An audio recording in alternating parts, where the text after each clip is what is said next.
check,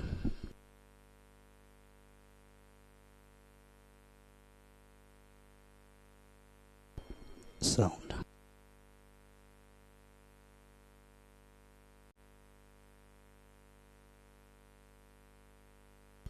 check,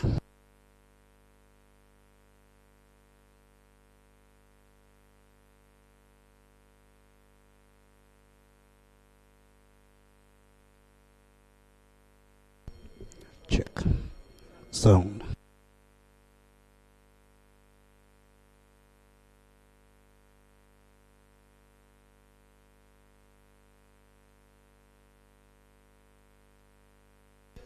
check,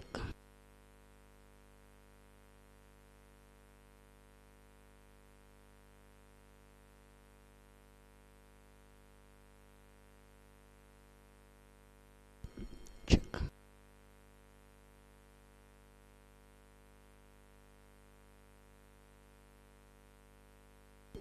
check, check,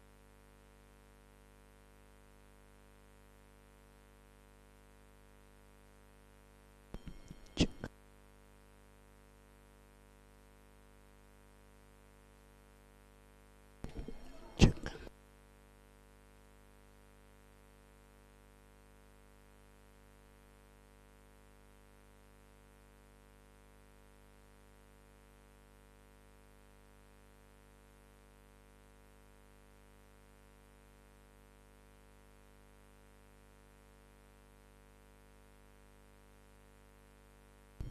check,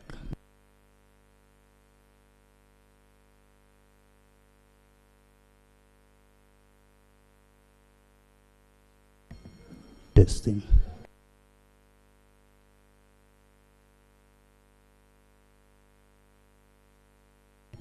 check,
baby.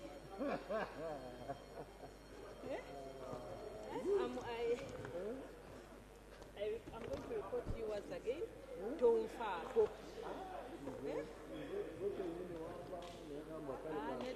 were busy, Manya, you were rare when you were in the constituency. Everything in the company, your excuses.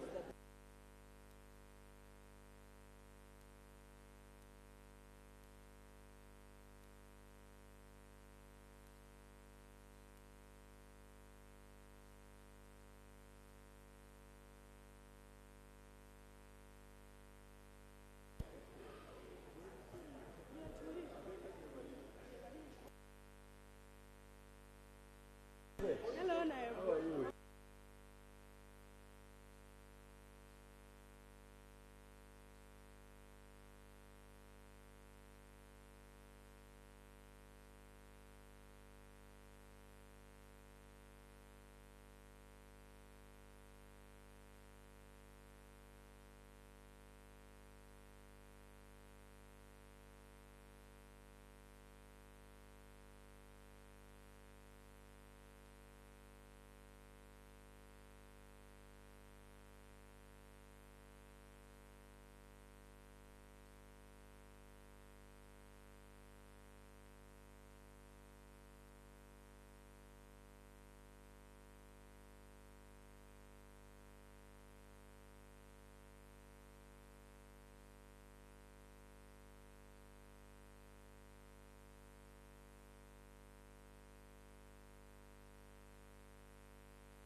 in Soroti City.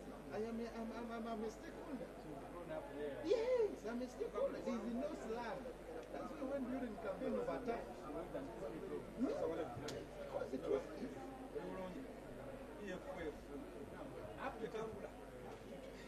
up to today, people are asking, Hello, what other new and I'm things? good. Happy New Year. Why don't you come? Where are you?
Honorable members, Mr. Speaker.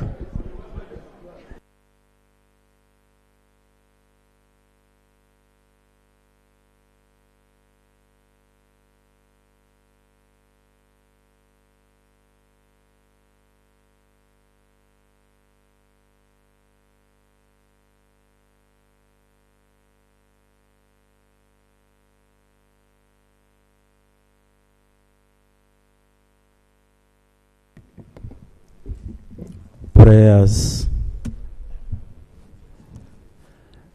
Almighty God, who in your infinite wisdom and providential goodness have appointed the office of leaders and parliaments for the welfare of society and the just government of humanity, beseech you to look upon with the abundant favor of these servants, whom you have been pleased to call to the performance of such important trusts in this land.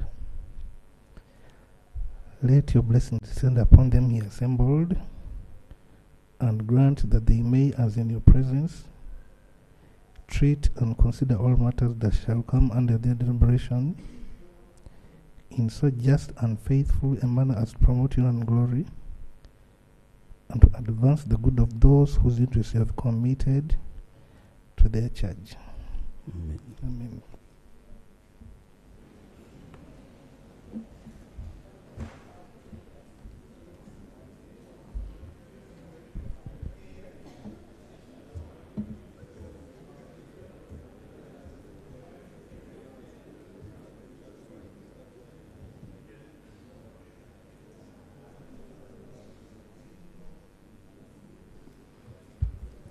Item 2 on the other paper, communication from the chair.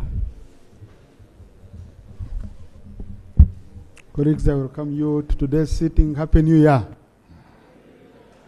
I'm glad to see that we are still alive within this new year.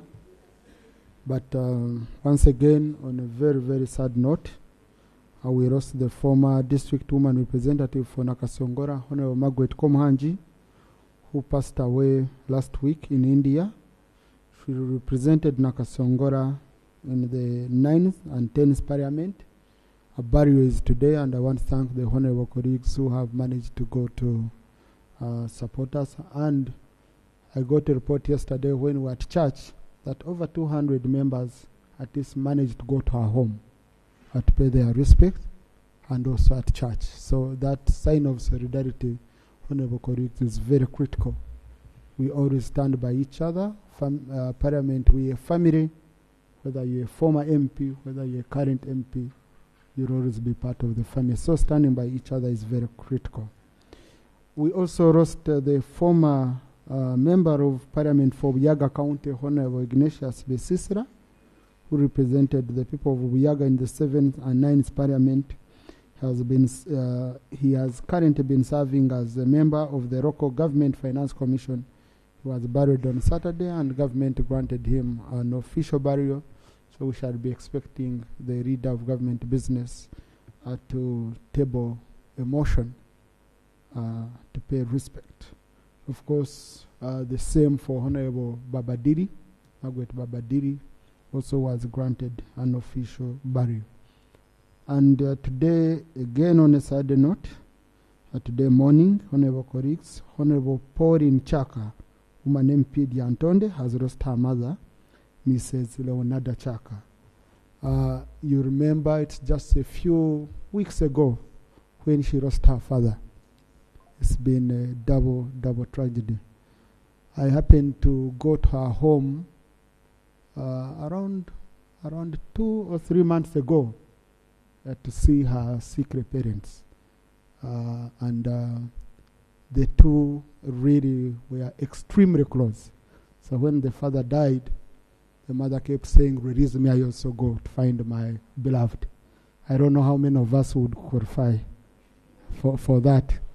The day we die and our spouses are saying, "I want to follow," and not say, So I managed to go to the hospital, Mengo, early morning.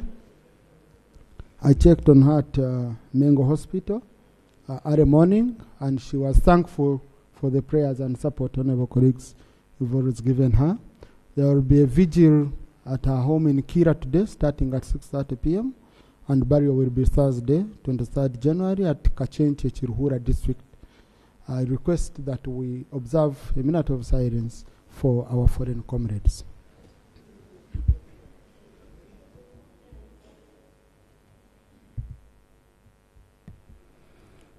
May their souls rest in eternal peace.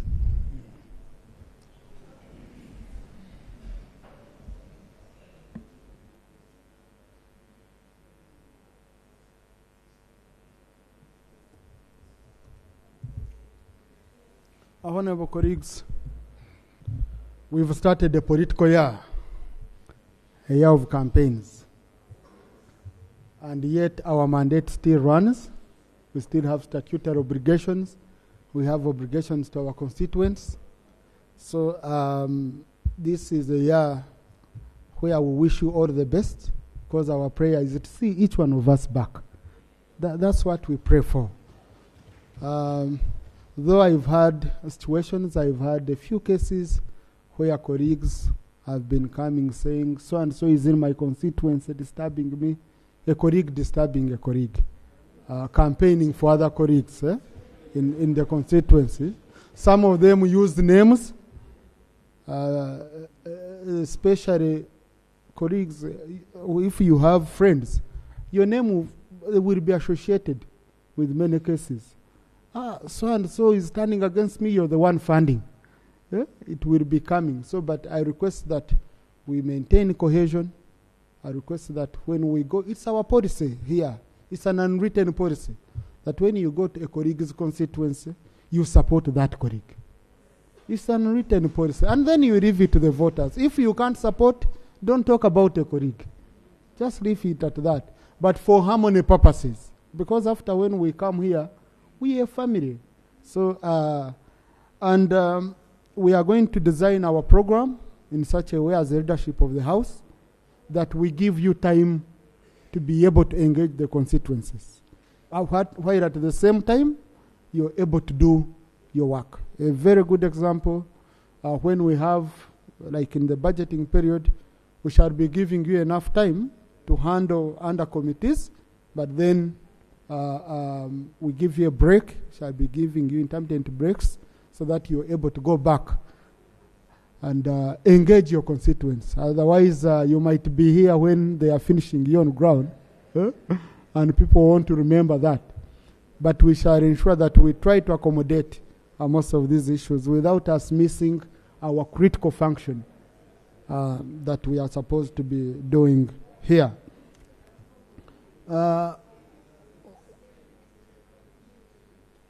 Well, there is a comment I wanted to make when we are receiving the Auditor General's report, but I better say it now. Honourable colleagues, I received the Auditor General's report last week. And what I'm happy with is that the meeting we had with the Auditor General has now helped us and widened the scope of what we can cover when we are interrogating the report. We agreed together with the few chairpersons who managed to join me in a meeting with the Auditor General some time back, that doing only financial audit won't help us and won't enable us do our work efficiently. Because that's why you could hear that I have an unqualified opinion. But then the report and the details from the public, totally different. There was always a mismatch between the opinions of the Auditor General and what we are getting. So now we agreed that the Auditor General should do a combined report that has a value for money audit, that has a special audit, so that is one report, and we are able to go beyond just financial audits, but it also go for value for money. Now, he has done that everywhere, and I hope this time the scope of the accountability committees will be much wider and more detailed, so that we don't just look at mischarge and all that, but we also go especially on value for money. If you said you did 1 kilometer per kilometer rain at 1 billion in Masaka, how come in the neighboring district of Diantonde is doing it? If you're charging 1 billion, how come they are doing it at 500 million? Same landscape, same conditions, But this side, you're not getting value. This side, you're getting value. So accountability committees, I hope you're going to now squeeze in much deeper. But what was worrying, honorable colleagues, only 31% of the recommendations, according to the Auditor General, he says only 31% of the recommendations from Parliament when we were adopting the report were fully implemented in the last financial year. 35% were partially implemented, and 34% were not implemented at all. Now, this brings us to how we handle the issue of the Treasury Memoranda, which we had a discussion around here and agreed. The Treasury Memoranda, which was attached, I will request chairpersons of sector committees, when you're processing ministerial policy statements and the budget, please let the accounting officers explain why they did not implement recommendations of the accounting of the Auditor General. Otherwise, these are recommendations from government official who is supposed to be looking at these books. Why should we add you money when you failed to address the issues of accountability which were found in? So now at sector committee level is where we can use our power to bite and squeeze the accounting officers to ensure that indeed we have full implementation of the recommendations of the Auditor General as adopted by the Parliament. Matters of national importance. A loop on my communication. I will allow 3 people on my communication, then we go to matters of national importance. Thank you, Right Honourable Speaker. Right Honourable Speaker, in your communication, you have mentioned that this is an election year. And rightly so, because the election is a process. It's not an event, as some people like to think of it, the day of casting the ballot. It's a process which happens beginning with the update of the voters' register, all the way to all the other activities, nominations, campaigns, etc., and then eventually voting. Right Honourable Speaker, yesterday, update of the voters' register commenced, but with numerous challenges with this very critical exercise, because this is an exercise that is meant to see new voters coming on board, people trying to be sure their details are on the voters' register, those that want to make transfers, and so on and so forth. In many places, and I'm sure some colleagues here can attest, many places the process did not commence yesterday. And we are trying to understand why. Did this just fall on the Electoral Commission and they woke up and realized they need to start this process? Their officials were not in many places, including my constituency, many parts of my constituency, which is just a few kilometers from Kampala. I'm now thinking about colleagues who come from far-flung places. Honourable Speaker, there has not been adequate awareness about this process by the Electoral Commission. Yesterday, I was dumbfounded to watch on the news a number of LC1 chairpersons, LC2 parish chairpersons, who did not know about this exercise. And yet the Electoral Commission is meant to do this in tandem with these local officials. In a couple of places, you find they have 1 computer per sub-county. And many of these computers are even faulty. They are not working as should be. Honourable Speaker, I like to think this is a very critical part of the election process. Because like I've said, the election is a process. Would like government to help us understand, are they taking this process seriously? Now that it did not even commence in time as should have, will they extend the time? Because we were actually concerned, thinking the 30 days are not even adequate. Now, it did not even start in time. 20 days, I beg your pardon. The 20 days, in our view, were not adequate, but now the process did not even start in time. Will the time be extended? But the other concern that I do have, Right Honourable Speaker, the process has been made extremely cumbersome, especially for the new voters.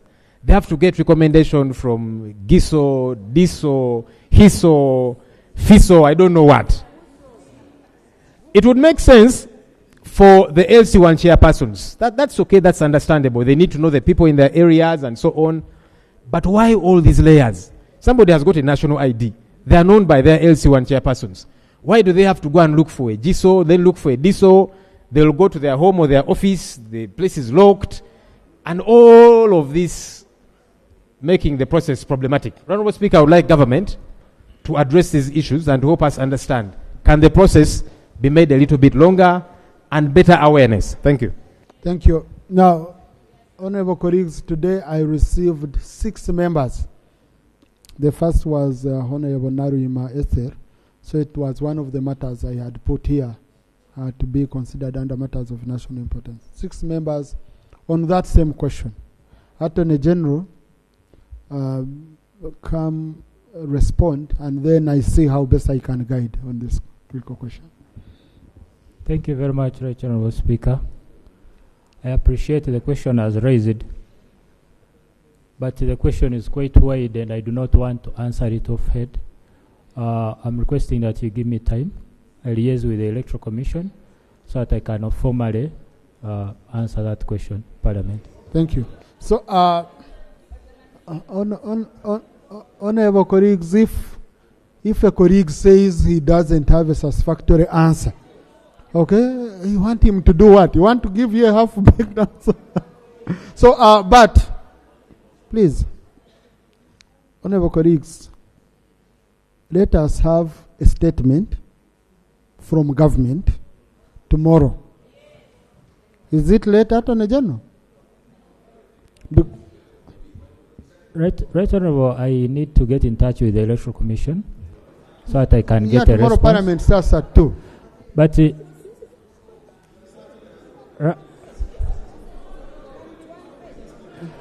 Right Honourable Speaker. Yes, let's listen to the Attorney General. Right Honourable Speaker, I need to get in touch with the Electoral Commission so that I get information which I relay to Parliament. I'm requesting that I do that on next week. No. The Attorney General. Thursday. Okay, honorable colleagues, this exercise is ongoing. And you see, Government Chief Whip, I had guided ministers that for such exercises, Parliament is a big platform on which you gain prime time, wide coverage. So when you bring a statement here, we give you free coverage and you inform the nation. You're addressing the nation when you're here. So I would do, since the attorney, no. I'm requesting for Thursday, Right Honourable. Honourable colleagues, on Thursday at 2 p.m. we shall receive a statement from the Attorney General on the same, listen, and I will allow a debate of that statement for 1 hour. Okay? So that all your issues are covered. And Honourable Minister, Honourable Attorney General, I'm sure with that statement and even technical officers coming to support you, you will be able to answer all the questions. Okay? Thank you. On my communication, Honourable Pendi. Thank you so much, Right Honourable Speaker. Right Honourable Speaker, I really want to appreciate the report of the Auditor General, as mentioned by you, that now covers the financial and also value for money audit. However, Right Honourable Speaker, I have an issue. Currently, the sectoral committees are sitting, and therefore the standing committee's business has been suspended. Formally, the Speaker communicated and said the standing committees should not meet. My challenge, Right Honourable Speaker, is that we will start considering these reports of the Auditor General when we are done with these budget framework papers and even the ministerial policy statements. And then you have just hardly 2 months. Right Honourable Speaker, I have raised this before. The Constitution says the Auditor General's reports will be considered by this Parliament, debated, and appropriate action taken. Now, you find that I have said this. It is wrong for us to adopt Auditor General's reports without scrutiny, because you have even mentioned it, that what is in the report is sometimes not what is on the ground. Therefore, there is a need for us to scrutinize those reports interface with the accounting officers. Now, when we just adopt reports here without going through the committees, scrutinizing them, then we miss a point, Right Honourable Speaker. Right Honourable Speaker, I am requesting. The Constitution says we must consider them within 6 months. Now, if within 6 months, the committee is only given 2 months, 3 months to handle these reports, and you have about 400 or so entities, how can we really effectively handle these reports and conclude business? Thank so, you. Right Honourable Speaker, it has been done before. In previous parliaments, you were here. We only adopted the Auditor General's reports at the end of the term of parliament, not within the years, to allow the committee handle certain businesses, like now Park Central, where I belong. We had issues that we were handling, but we were stopped from proceeding with the business. Now that matter remains pending, especially the projects, which we could not handle and present reports here. So, Right Honourable Speaker, we must be flexible, because the whole issue is accountability, not merely receiving reports for the sake of it and a ritual that this House adopts. These reports must be scrutinized. So this, Right Honourable Speaker, is what I wanted to state, and I hope that as presiding officers you will guide us and give us time to handle these reports. Thank you. Now, Honourable colleagues, one, indeed we needed you, all of you, to be in your sector committees handling the BFP. Okay? And I think you've more or less, committees have more or less concluded with the BFP. Otherwise, we would be having a situation where we don't even have space, sitting space where to meet, and even quorum, because you find we are in the budgeting process, but a member is running on accountability question, okay? And so we said, no, first concentrate on the BFP. You have concluded. Next week, either Thursday or next week, we shall conclude it. But now the budget committee has already started receiving committee reports for the BFP. Now, on the issue of time, I think it is something we shall go back and we discuss administratively. But let me first allow Honourable Semuju, if he wanted to guide on the same. No, Mr. Speaker, I wanted to provide some information. Yeah. The mistake we have been making is to treat the Auditor General's report as raw material for committees to do work. In other jurisdictions, if you go to Kenya, and I have visited because I chaired an accountability committee before, the report of the Auditor General is adopted as it comes. And then committees request to do further investigation in specific areas. I want to ask you, Mr. Speaker, for Parliament to adopt a similar approach, so that you don't use the report of the Auditor General, a lot of work done by technical people, sometimes even hires private firms, and then you use it as raw material. In other countries, they just adopt and then request to do investigations in specific areas, and then they can do them forever. That's the information, Mr. Speaker, I wanted to give. Yeah. Thank you. Thank you. Colleagues, I don't want us to start a debate here. We usually improve on such a processes by having meetings with committees of chairpersons. And also we can discuss it in the business committee meeting in terms of strategy. We come up together with a strategy. That is acceptable. But most importantly, Honorable Sarah, the argument was, like Honorable Semuju has said, government will not start taking actions on the recommendations of the Auditor General before you adopt. So now, if you wait for 4 years, 3 years, 5 years, how will you process a Treasury memoranda, which is an action taken report? So now, I think it is operational. You can, out of a committee, make subcommittees. You share, and you say this side you get projects, this side you get these categories of MDAs and all that, and in the end you adopt as a committee. You come here, we debate. But that one we shall be calling a meeting so that we agree on a strategy that can help us work as a team. Yes, finally, Honorable Babiku. Thank you so much, Right Honourable Speaker. I would like to comment on one issue that you commented about, the issue of this year being a period of election.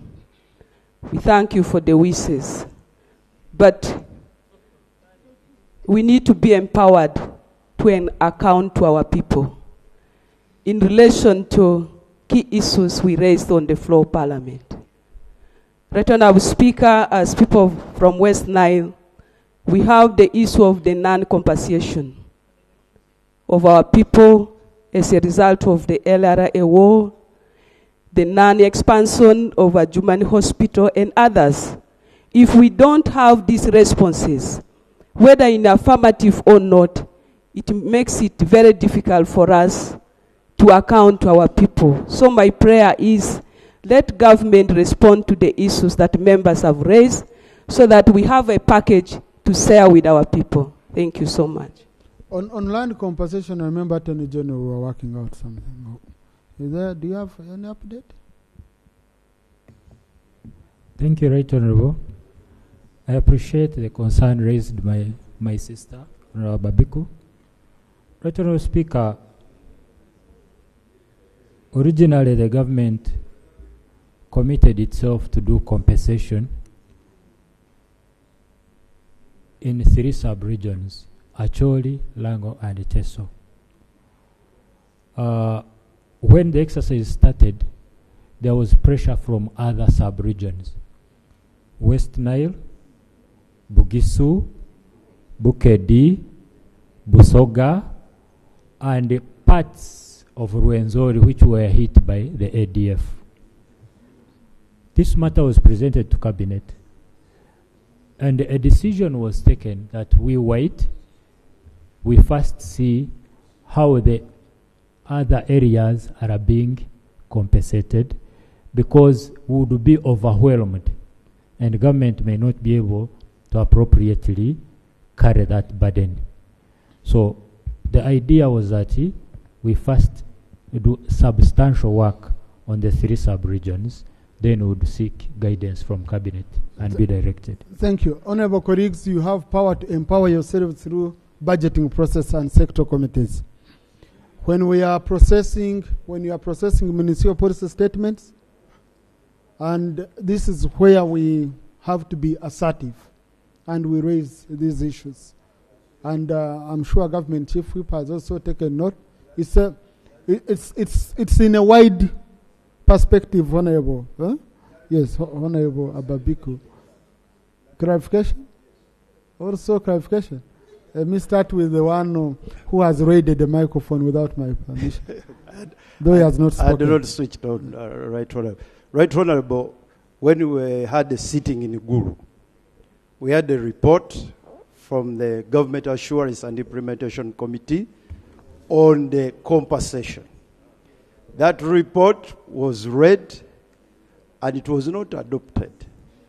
We are waiting for that opportunity so that the Parliament will fully debate that report and we come up with a resolution. And in that report, the issues of West Nile, they are included. Thank you. The other parts of the country, they are waiting for our report and that resolution. Right, Honourable Speaker. Clerk, put it on order paper for tomorrow. We have it sorted. Honourable Angura, then Honourable Basarira. Thank you very much, Right Honourable Speaker. Right Honourable Speaker, you've rightly said that we are processing the budget. We have started with the BFP. Very soon we shall go to the ministerial policy statements, and that is where we should be assertive. That is a very good statement. But remember, Right Honourable Speaker, now we are looking at the plans which have come through the BFP. When you look at the column of the unfunded priorities, which will still be translated into the ministerial policy statement, and finally the budget we shall pass, many of the needs that these constituents of yours here, the members here, are focusing on it to achieve as a way of benefit as they return, are in the unfunded priorities. And that will continue up to the... Honourable Rule 80 does not allow me to allow such a debate on anticipation. Please, let's just You can submit without referring to what is in the report of the DFP and all that. I thank you very much. So I want to request, and the Chief Whip is here. The Minister of Finance is not here. I want to request that when we come to that conclusive situation of approving the figures that we shall supply here, let those figures be honored. Thank you. Thank you. Now, honorable colleagues, we shall give you enough time to scrutinize the budget. Okay? We shall give you enough time. You will scrutinize deeply. I had allowed Honorable Wasarira. On the issue of compensation, the Ministry for Justice appeared before our committee, legal and parliamentary. And as the learned Attorney General said, actually the focus now is on 3 areas, places, Acholi, Lango and Teso. And they did request, I think it is 100 billion for that process. So as a matter of fact, West Nile is not there. That's from Cabinet. And even us from other areas like Busoga, where Lakwena terrorized us, are not there. So, Right Honourable Speaker, as a matter of fact, the focus remains very limited to those areas. And from the budget framework paper of the Ministry of Justice, that is very clear. That's the clarification, Right Honourable Speaker, I wanted to give. Let's handle anything to do with RAND. We are discussing that issue tomorrow. Okay? Honourable Wanika guided us very well. When we are debating the report, then you'll make the submission. No, so is it on the same? Yeah, Mr. Speaker, thank you very much. Is it on the same? From your communication, and it has become my common practice to remind the Minister of Education that you, as you said, you are going for campaigns. Our children should not stay behind. I'm getting numerous calls as a shadow minister from a number of schools. They are not getting capitation grant. Yet that time is starting on the 3rd. And this is a very big problem for our children. Secondly, Mr. Speaker, a number of schools are advertising getting senior 1 students when the period is not yet out. And the Minister of Education is comfortably seated listening. So how are these children joining senior 1 when the results for period are not yet out? Thank you. But above all, Mr. Speaker, let us see, help Minister of Education. This money is very little, and the teachers must be at school by now, preparing for the beginning of the term as private schools all our children are studying from. The biggest population of our children in Uganda are in UPE schools and USE. And Mr. Speaker, Minister of Education is taking attention. A number of USE schools now have developed a system of opening up boarding sections. Yes. Thank you, Honorable Peter Gwang. Minister? Information I had there. No, he was already off. No, Yes, Mr. Speaker. Please, Honorable, please, when you see me seated here, never switch on a microphone without my permission. Yeah, because we have to stop somewhere when we are conducting business here. Honorable Minister? No. First of all, Right Honorable Speaker and colleagues, Happy New Year. On behalf of the Minister of Education and Sports, I want to thank my colleague, the Shadow Minister for Education and Sports, for the questions he has asked, and I want to reply him as follows. We will be releasing the primary living examination on Thursday. Today is Tuesday, tomorrow is Wednesday, Thursday. So, honorable colleagues and the entire country should be informed of that. Number 2, in line with the question my colleague has raised regarding the issue of capitation grant, I want to say the following. Right Honorable Speaker, permit me to bring the written statement on Thursday to answer on the capitation grant in as far as whether it has been released by Minister of Finance or not, because once they release... No, Honourable Minister, you're going to burden yourself for nothing. You're going to croak the order paper. You can have a minute, you call your PS from outside, you confirm, and so that I save you a burden of coming to debate here for an hour. Most obliged, Right Honourable Speaker. Yes. So whenever you're ready, make a sign to me. But you see, Honorable Seungo, number one, okay, when you are submitting on your issue, you refer to my communication. I never communicated anything regarding education. Huh? And I kept quiet. Number two, you again want to come back on the same. So, okay. Mr. Speaker, I hid under the new year and the campaigns coming in interest of the children. But Mr. Speaker, I want to thank the Minister of Education for his response. And I always talk from an informed point of view. But there is something very serious we must address as a parliament. USE schools are having these students because parents cannot afford fees. And the culture is growing the number of rural schools where schools are opening up boarding sections, charging parents fees. And it is challenging parents. And the Ministry of Education has not come out with a proper statement on who are supposed to attend the boarding section. As I'm talking now, parents are paying over 700,000 in USE schools. And the government is paying 60,000 or 80,000 per student in USE schools. And it has become business. All this we must address it because students are running out of school. If you don't have boarding fee for senior 4, senior 3, you can't attend, and they are pulling out of school. All that must be addressed by the minister as he looks for his statement that might not be very true from what I know. Thank you, Mr. Speaker. Thank you. Yes, Honourable Minister. Any good news for us? I want to confirm that the capitation grant will be to all schools in the country by Monday next week. Thank you. Thank you. Honorable Nsababuturo. Mr. Speaker, sir.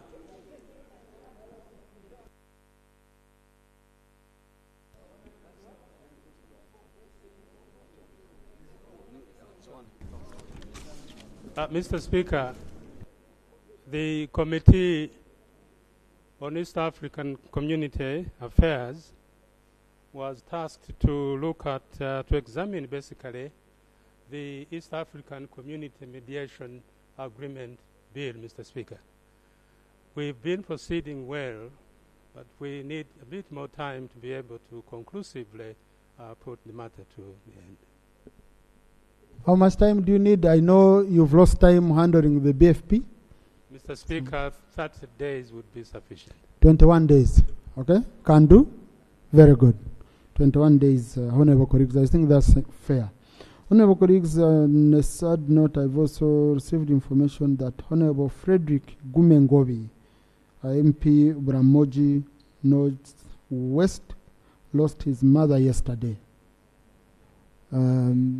It's very important that indeed we observe a minute of silence like we did for the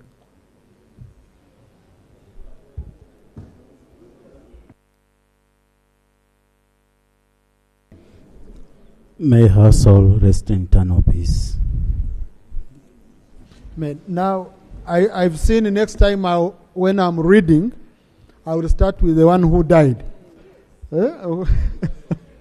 Because I saw some people being shaken right away. But whoever we rose is a valuable life. Honorable Semuju, matters of national importance.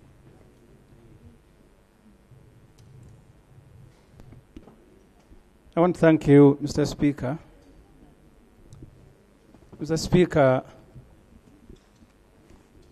I raise here to register and request the government to intervene in the way Dr. Kizza Besigye is being treated in Ruzira. We have visited him.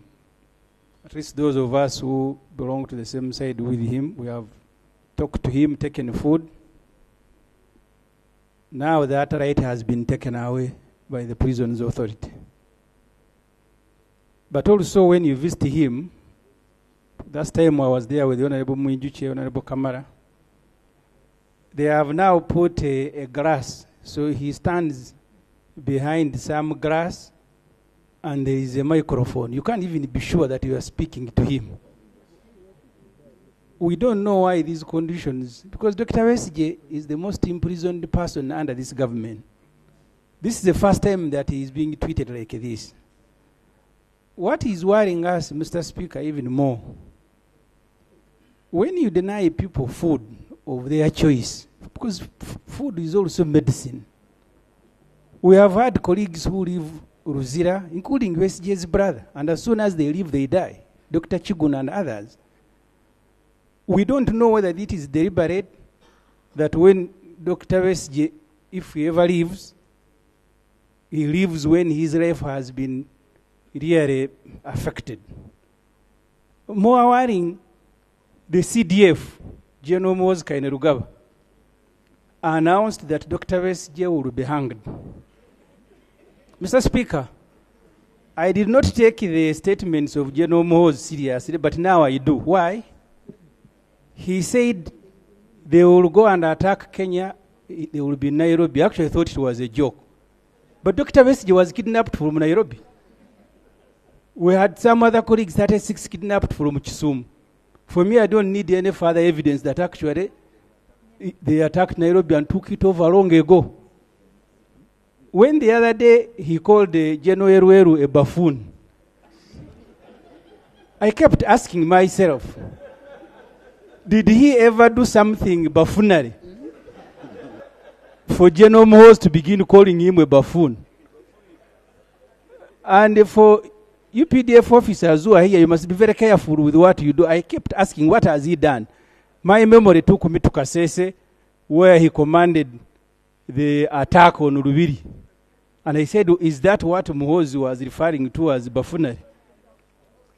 So I am using that as an illustration to say I take his statements because our colleague needs protection. He said his New Year resolution includes arresting General Erueru.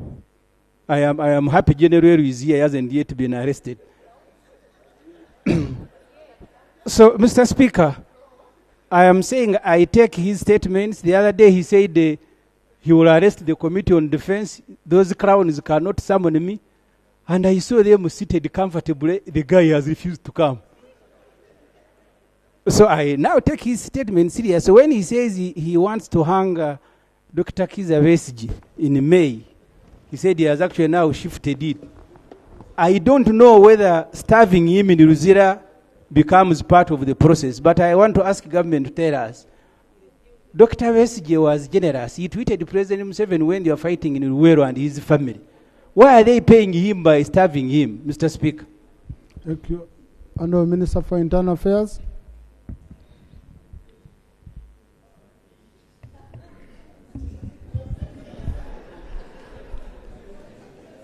Right, Honourable Speaker, I'm not a clown. But I want to respond to the Honourable Semuju's concerns, especially food, which is a basic right. And I want to say that the family of Dr. Besigye accredited 6 people, and it's only those that are allowed to bring food. We can't extend beyond that one for security reasons. Number two, the place where Dr. Besigye meets visitors is the accredited place for other people to meet visitors. And you speak from a handset, by intercom, and that is universal practice. That's what I want to. Thank you. Ono Maneno Zumra.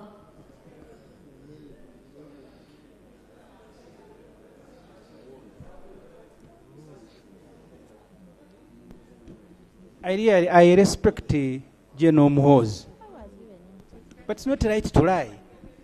The Honorable Mujuche is here. We went and met Dr. Besigye, even spoke to him. This speaking behind the grass is a new thing. Maybe you don't go to prison. We keep visiting people you have arrested. I was in Kitale, I was in Kigo. I have never spoken to anyone behind the grasses, General Muhoozi. Maybe you live in heaven. General, is it a new practice? Is it a new? Amrak, I haven't been to Ruzira, so I can't speak from a, Right, Honourable Speaker, what I want to bring out is that it's not targeting Dr. Besigye. It's not discriminating against him. It applies to all the inmates. So now that's a practice.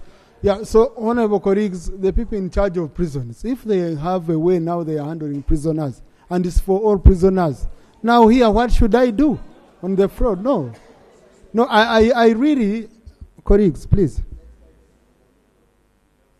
I avoid a situation where we just continue on something rotating. Now, the person, the Honourable Minister in charge of prisons, he has told you that this is how they are treating all prisoners. If there are prisoners who are being treated differently, okay, also it's a matter we should come and handle. But for now, this is not a matter you can resolve on this floor, okay? Honourable Minister's submission has been very clear, and I don't think I can go beyond that. Honourable Zumra. Yeah, thank you so much, Right Honourable Speaker. Right Honourable Speaker, I rise on matter of national importance concerning hippopotamus that has been attacking people of Obongi and destroying crops of the community in Obongi. Last year in October, a hippopotamus attacked a man called Sunday Dodo in Yakinemiji Ward in Kenya village. The gentleman was in his field harvesting his crops, and the hippo came out of the river to come and attack him and broke his leg. And the man was hospitalized in Moyo General Hospital for 1 month, and up to now he's still going under treatment. This year,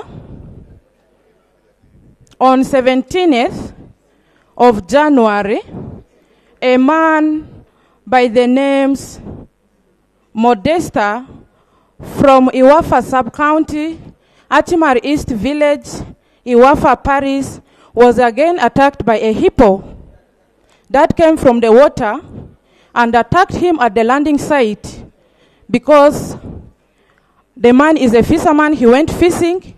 When he came back, landing at the landing site, the hippo attacked him. The young people of Obongi have an association called Obongi Vegetable Growers, where they plant greens, they plant watermelon, cabbages, and all their crops were destroyed by the hippo.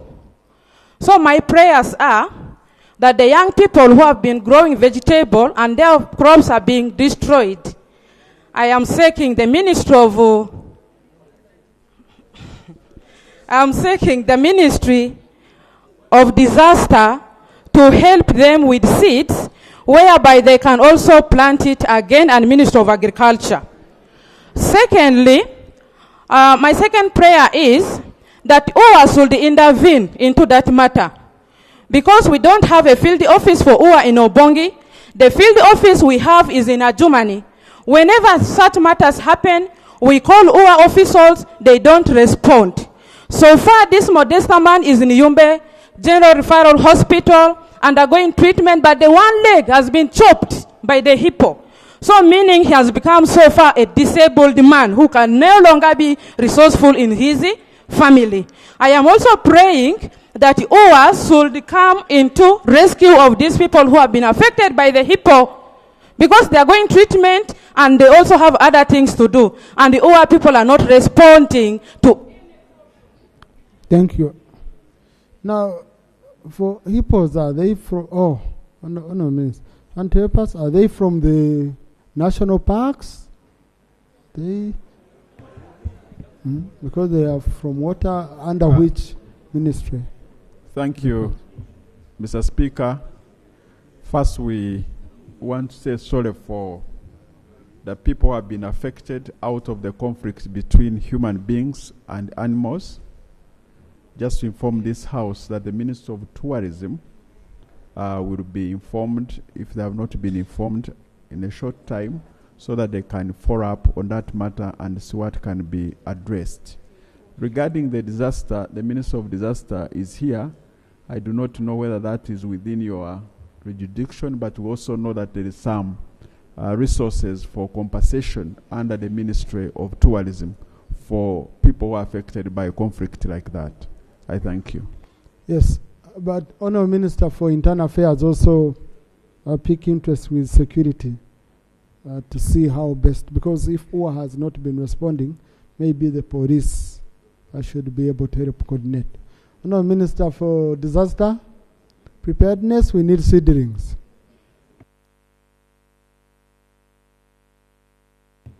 Right Honourable Speaker, the Ministry of Disaster doesn't supply seedlings. However, I will coordinate with my counterpart, the Minister for Agriculture. Maybe they'll be able to address. What we can do as Minister of Disaster is that if we have people in that community affected, a big number, the CAO can provide a report and request for relief food items and non-food items, and we'll be able to provide. I thank you. Thank you. Thank you, Honourable Minister. Honourable Nathan Byanyima. Thank you, Right Honourable Speaker. I have one important case, but I would want to advise. Much as you are talking about the budget, I am at a loss when all these members don't have copies of budget framework paper. They don't have it. They don't. You can't read that book on iPad. You are supposed to have a copy, so that me, if I'm in works, I can look at the water, I look at the electricity, and we compare notes. Those copies should be available to each member. 2, since rationalization, our roads are in a bad state. Not because of the minister or the ministry, but because of money. If we have to have any little money, let's have an emergency money for the roads. If you still need these members to come back here, the roads must be worked on. And the ministry must be given money. We cannot have a stopover, relax. You can relax on anything, but not on the roads. I have always said here that, for example, people are looking for places for their children in private schools, and people will go to school. Health people, you can go to health centers, private ones. But for roads, it is government, the mandate of government. So money must be available to the minister. I am happy the minister is here, but Mambi is helpless. He doesn't have the money. Money must be available to the roads. You have seen a number of roads, for example. People who come from Uganda. A road was done a few years ago, but because of lack of maintenance, it's no more. The moment you don't repair a road, it requires full rehabilitation. So I think this parliament, we must get money and have these roads done. There was a road between Gayaza to Karaji. Some of us here never knew about Karaji. But that road was very important going to Jinja. Currently, there is no maintenance on the road. Even people who used to pass, who take a shortcut, can no longer go there. Because of the what? The bad road. Even Mabere itself needs reconstruction because of lack of maintenance. So I pray to you, Mr. Speaker, that you resolve that money should be available to Minister of Works, and because there is no machine in this country now on Uganda roads. Thank you. So I appeal that we should do something in order to save members of parliament and save the country. I thank you. Honourable Minister, the General is here himself.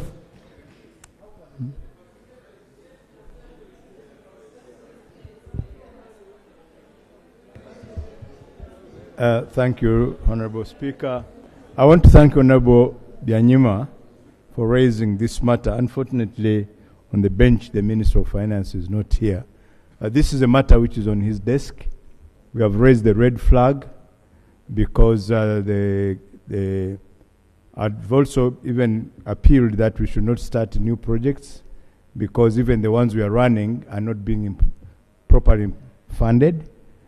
So I think it's a matter which Minister of Finance will have to talk to. But as of now, I have the energy, I have the drive, but I don't have the means. Thank you. Thank you. Honourable Minister, do you think if we complete the process of transferring the funds under RAPEX, you think that will, is it the one delaying them from what they are telling you, or even now they can give you money?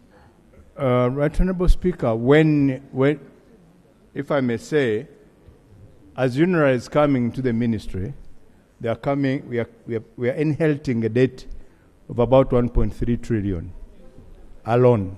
That's from UNRWA. Now, if we don't retire that debt, then all the contracts which we are running, most of the contractors have actually laid down their tools now. And that debt, it's not the first time we are talking about it. I've raised this even in my Committee of Infrastructure. Attracts on average about 280 million every day as interest. Now, two things must be done. One, retire that debt for the contractors to continue working. Two, move the votes, the money of the votes of UNRWA and Road Fund into the ministry. If we do that, then work will continue as usual. But just wanted to respond to Honorable Byanyuma. Karaji, I've put there now a unit. We have a unit which is working in Karaji. The one which worked in Mabira, we are doing something. We are not rehabilitating the whole road, but we are addressing the bad spots on Karaji, between Gayas and Karaji, just like what we did in Mabira. Thank you. So, honourable colleagues, we expect on Thursday we should complete the process of transfer of money which was for entities affected by the RAPEX into... No. I mean the report, because the motion is very clear, okay? Those ones which are under the motion. So on Thursday, I hope we can complete that process and we continue. But, Honourable Minister General, Honourable Minister, have you really proposed to maybe the minister to consider an infrastructure bond? Because it is much cheaper, and that's how other countries are doing. And for example, in Kenya, in fact, the infrastructure bond is exempted from tax, and it's very attractive, and they are getting money much cheaper. It's really painful to have contractors who are not paid. You're suffocating the banks. You're suffocating, you're killing our own. And then after killing this contractor, you call a new contractor because this one can no longer do any work. So also you refuse to pay that one. You attract another one. It's really. And in the end, we are blamed as Parliament that you are not appropriating money to this sector. So I hope we are going to work with you to ensure that, Honourable Minister, this issue is settled.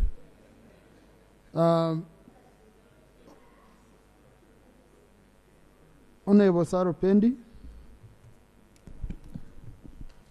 Thank you very much, Right Honourable Speaker. Right Honourable Speaker, I rise on the issue of the senior education officers in this country. In February 2020, there was an advert placed by the Education Service Commission inviting teachers to apply for position of senior education officer. A number of teachers applied. The shortlist was made. The interviews done, both oral and written, and the successful candidates were issued letters of appointment. Right Honourable Speaker, after issuing these teachers with letters of appointment by the Ministry of Education, they were actually posted to various schools. Some of the schools are actually in my district. But Right Honourable Speaker, what is shocking is that to date, these teachers were education officers at U4. Now, as senior education officers, they were supposed to earn U3 salary. To date, Right Honourable Speaker, these teachers have been moving in the corridors of Ministry of Education, Public Service, and they have never, their salaries have never been changed from the U4 to U3. So, Right Honourable Speaker, I want to find out from the Minister of Education, what exactly is going on? Why do you advertise appoint, post, and then fail to give these teachers the salary that they actually deserve? Thank you. I need answers, Right Honorable Speaker, from the Minister of Education over this matter. Honourable They've even Minister. written, I saw one of the Honourable Minister. some time back was written. Honourable Minister.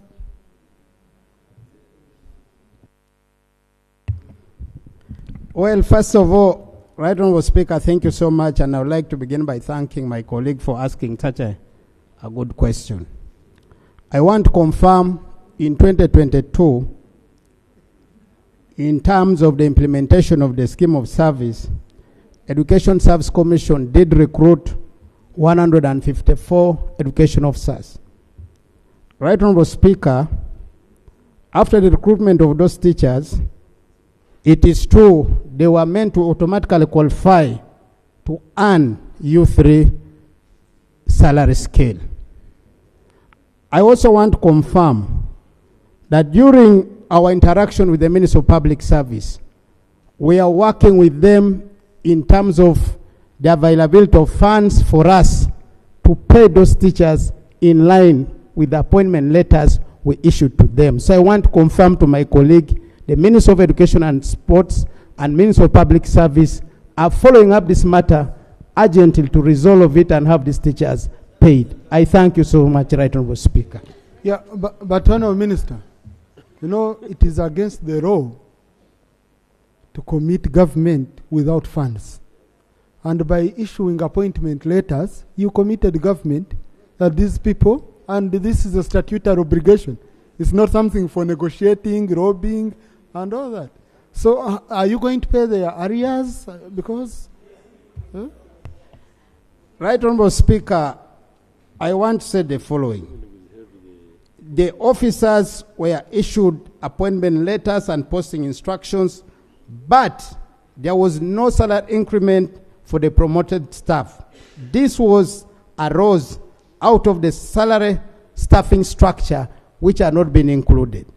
However, the Education Service Commission did include this in terms of the structure, and that is now where we are discussing with the Ministry of Public Service. And I want to confirm the following. That, Mr. Speaker, sir, you asked the question of arrears. Please, let's give the Minister a chance. Mr. Speaker, sir, you asked the question of arrears. We all know it's an entitlement for all staff as long as you've been issued with appointment letter. So, you've worked, you have the appointment letter. Why shouldn't you be paid these arrears? That's money which these teachers are entitled to.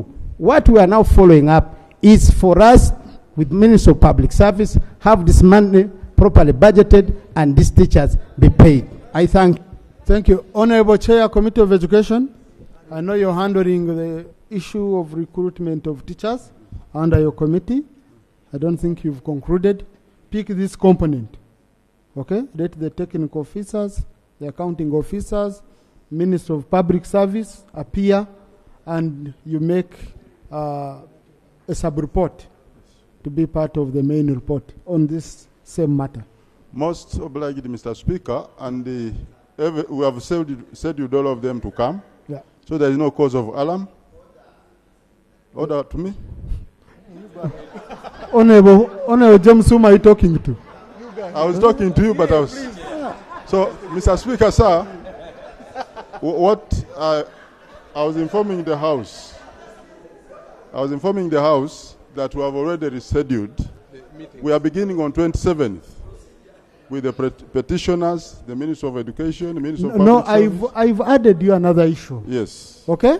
The issue of teachers who were given appointment letters, yes, but their salary was not adjusted to reflect the appointment they had got. Thank you very okay? much, Mr. Speaker. So please, Crack, you help extract it very well for the chair and ensure the chair addresses that issue very well. Honorable Segumire. Thank you, Right Honourable Speaker. Right Honourable Speaker, I raise a matter on escalating garbage management in the city. Right Honourable Speaker, if you move around the city, there is a lot of heaps in the city. Garbage heaps. Even they are blocking some roads in the city. I'd like the Minister, Right Honourable Speaker, I would like the Minister of Kampala City, I'd like the Minister of Kampala to come and address this issue. Otherwise, please take it. Not on matters of national importance. In our practice, Honourable colleagues, matters of Right national Honourable Speaker, importance. allow me read my prayers. No, that has to be a submitted statement. Okay. And we upload it on the system. Okay, Right Honourable Speaker. You have them in your head. Right Honourable Speaker, I would like the Minister of Kampala to come and address this issue because it is escalating and it is a problem. It's blocking everywhere. You find roads, in markets. I beg to submit, Right Honourable Speaker.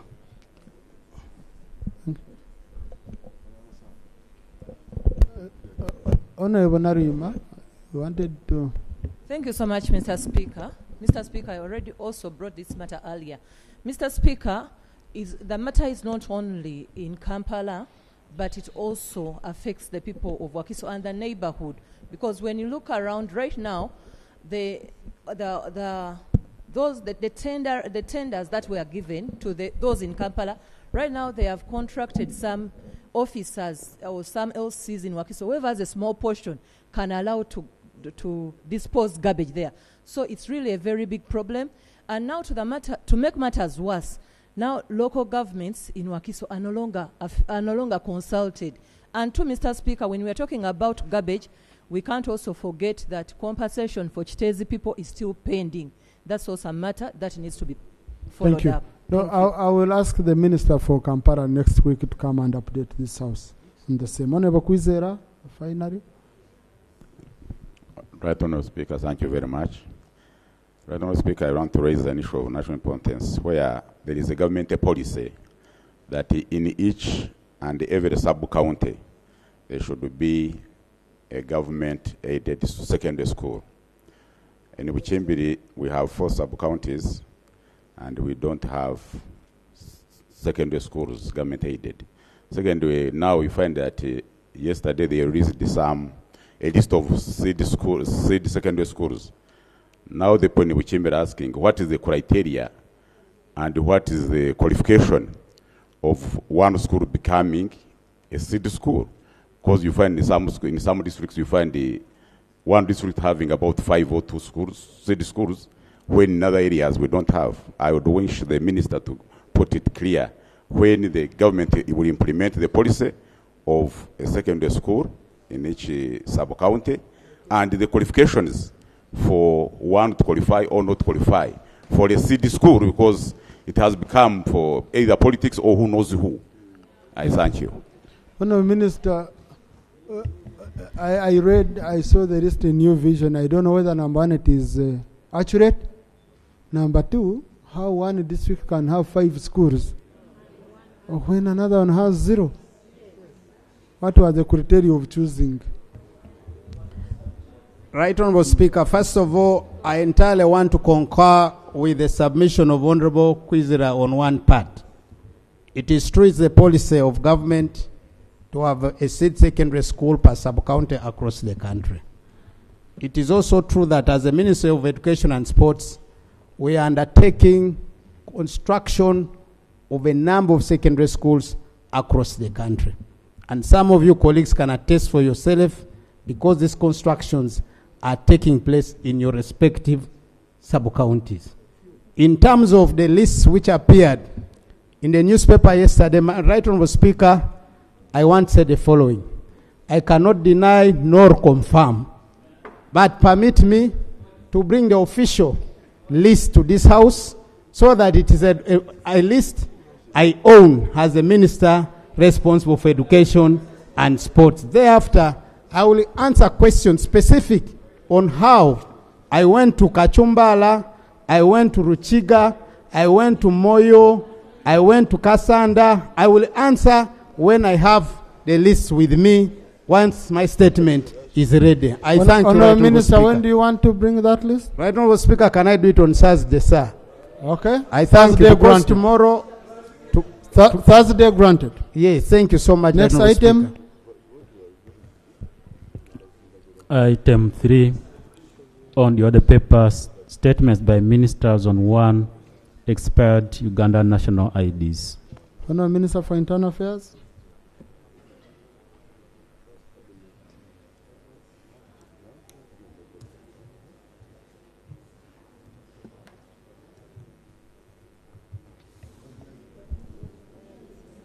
Right Honourable Speaker, Honourable Members, this is a statement regarding the expiry of Ugandan national identification cards. Right Honourable Speaker and Honourable Members, I present this statement in relation to the expired Ugandan national identification cards in order to provide clarity on the measures taken by the Ministry to address this issue. Section 694 of the Registration of Persons Act, Cap 332, provides that a national identification card shall be valid for such a period as the Minister may prescribe by regulations. Right Honourable Speaker and Honourable Members, previously under the Regulation 19 of the ROPA statutory instrument number 67 of 2015, the validity of national IDs was prescribed as 10 years. However, in recognition of the need for immediate intervention, in August last year, the Ministry issued the Registration of Persons Amendment Regulations number 67 of 2024, which extended the validity period of all national identification cards issued by NIRA by 1 additional year. This was in light of the planned mass enrollment, which had delayed, so we wanted a stopgap measure. Right Honourable Speaker and members, consequently, all identification cards initially issued with a validity period of 10 years are now valid for 11 years from the date of issuance. Right Honourable Speaker and members, the inclusion of expiry dates on Ugandan national identification cards serves practical, legal and security purposes as justified below. 1. Updating security features. Technology and security measures evolve rapidly. An expiry date ensures that identification cards can be periodically updated to incorporate advanced security features, making them less susceptible to forgery or misuse. Right Honourable Speaker and Honourable Members, regular renewal cycles are a proactive measure to maintain the integrity of the national identification system. Number 2, data accuracy and currency. Over time, personal details such as physical appearance, addresses, and contact information may also change. An expiry date encourages citizens to update their information periodically, ensuring that NIRA maintains an accurate and up-to-date database. 3, wear and tear. Right Honourable Speaker and members, physical identification cards are subject to wear and tear over time due to regular use. An expiry date allows for the timely replacement of cards to ensure that their functionality and readability, which is critical for verifying identity, remains valid. Number 4, international standards and compliance. Section 5(2) of the Registration of Persons Act, Cap 332,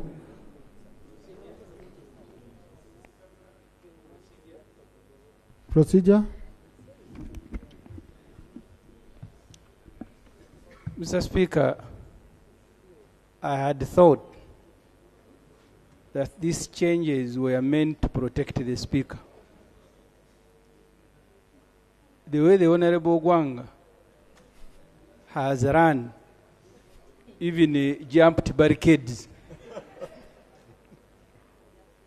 So the procedural issue I am raising, Mr. Speaker, is whether colleagues must not be educated that the new changes actually are meant you simply can't go and begin interacting with the Speaker like the Minister of Education was doing. Thank you. I can see you're very attentive when I was watching, because they were, of course, meant for wrong people, and Honorable Peter is not one of them. He made for me a sign that he needed to share with me something. So when you need to come here, you need first make a sign, and then I judge you, I say. Because some of you look at me with threatening eyes, so that I'm able to know whether you're dangerous or not. Okay? Thank you. Like chances of allowing Honorable Semuja are very minimal when he wants to come here. Right Honorable Speaker, I was actually worried when the Honorable Akol kept standing, but I think he has left.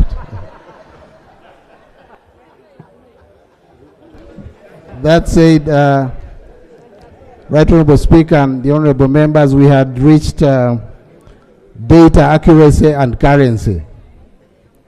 Over time, personal details such as physical appearance, addresses, and contact information may change, and expiry date encourages citizens to update their information periodically, ensuring that NIRA maintains an accurate and up-to-date database. Wear and tear.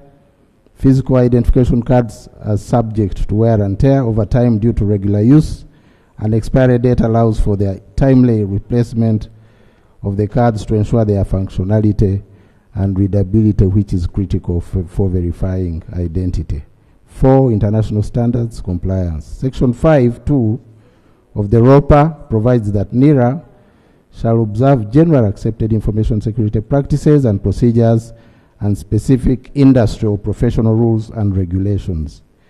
Document 9303, International Civil Aviation Organization, ICAO Machine Readable Travel Documents, MRTD 8th edition 2021 Part 9, provides that deployment of biometric identification and electronic storage of data in MRTDs, Section 2.2, provides for the validity period of these documents under which identification cards fall, which is 10 years. This therefore aligns Uganda with international standards and facilitates the use of the national identification card for cross-border travel and other international purposes. Right Honorable Speaker, Honorable Members, Section 695 of the ROPA imposes a duty on NIRA to renew expired IDs upon application by the holders. In addition to Regulation 23 of the ROPA, of the regulations, it requires that holders of national IDs apply to NIRA for renewal at least 2 months before the expiry. The expiry of a national identification card does not, under any circumstances, amount to expiry of a person's citizenship. Because this has been a repeated worry, so we need to amplify it for the public to know. Section 695 of the Registration of Persons Act makes this clear, and Section 682 affirms that an individual's national identification number is prima facie evidence of citizenship. The NIN is a lifetime number which remains valid until the demise of the holder of a card. Right Honorable Speaker and members, the Ministry is aware of the challenges faced by citizens holding these expired IDs, particularly while using them as travel documents within the region, and these challenges are in spite of the extension of the validity period here in Uganda. To address this challenge, the Ministry engaged with the Sister Ministry of East African Affairs and that of Foreign Affairs to signal the other EAC member states about this provisional time-bound measure. Our aim is to secure acceptance of this interlude measure of extended IDs for travel purposes within the region. Nonetheless, we are also soon starting the mass enrollment and renewal exercise, albeit slightly later than earlier planned, but nevertheless still within the stipulated time, to renew all the expired national identity cards and also enlist fresh eligible entrants on the National Identity Information Register. I wish to inform this House that NIRA is actively developing new technological advancements to enhance the National Security Information System and improve the security features of our National Identification Card before the commencement of the mass enrollment exercise. The long-term plan, because this has been also a query by the public, is to introduce EIDs with no expiry, a measure that will save costs and reduce the inconvenience associated with mass physical card renewals. Right Honorable Speaker and Honorable Members, the extension of the validity period by an extra period of 1 year provides the necessary time frame to integrate these upgrades into the renewal process, as well as mitigate any of the arising inconveniences regarding service delivery before renewal, thus improving the overall functionality and security of the system and the cards.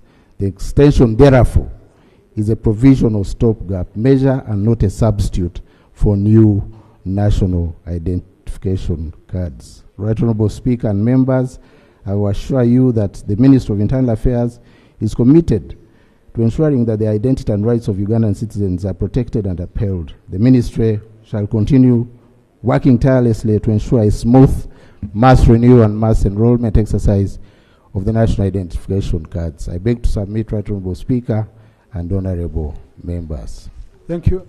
Honourable colleagues, this is a straightforward statement. I'll just pick 2 from NRM, 1 from opposition, 1 independent. Okay? Honourable Migade, Honourable Bazir, Shadow Minister, and yes, a Shadow Minister is not a minister. And then, and I'm looking for an independent. I think Honourable Roland is an independent. Honourable Bigarozi are not an independent. Yes, so let's do quickly, 2 minutes each. Thank you very much, Right Honourable Opposition, Speaker. the Shadow Minister. Right Honourable Speaker. And I'll also pick 1 party president in Honourable Basari. Thank you very much, Right Honourable Speaker. Right Honourable Speaker, I rose on a procedural matter. Right Honourable Speaker, it's a... Oh, you rose on procedure or Yes. you're debating? Procedure. Well, Yes, you're already on the procedure. microphone. I thought you... Thank you very much, Right Honourable Speaker, for your understanding. Right Honourable Speaker, it's a rare occasion having three sector ministers attending plenary. But last week, on this same floor, I raised the matter of national importance.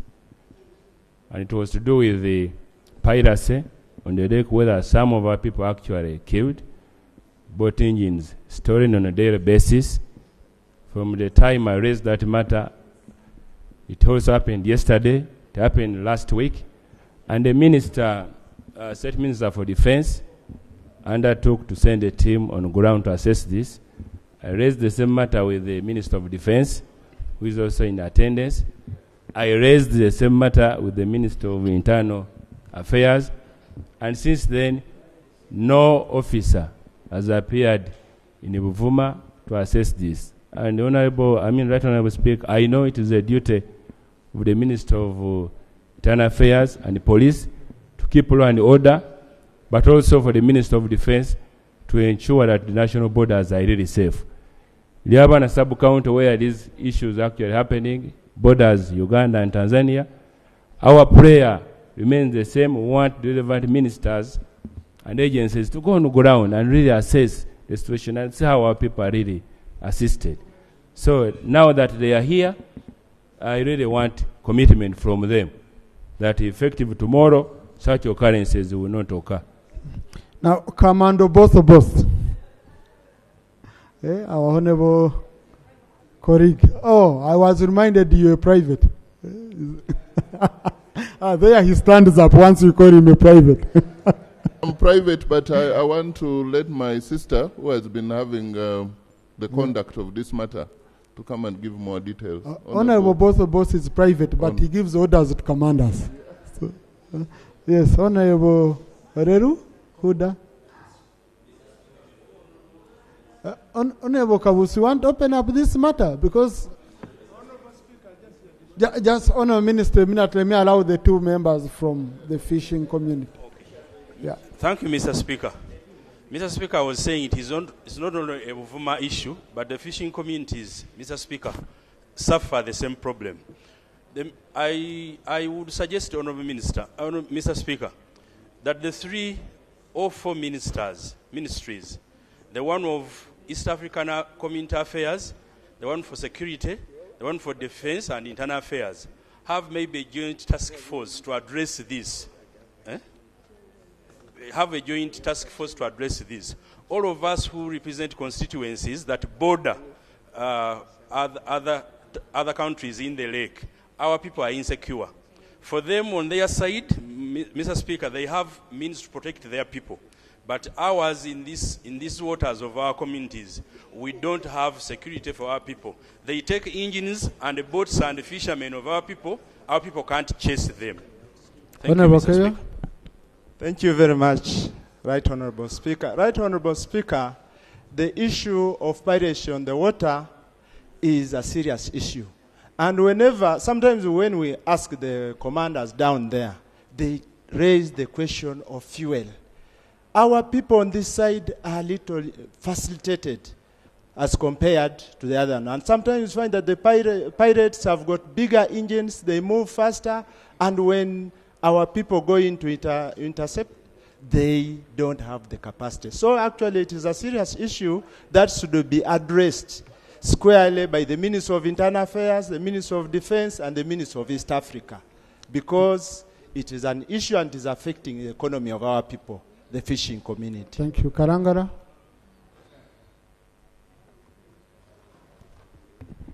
Thank you so much, Mr. Speaker, for the opportunity.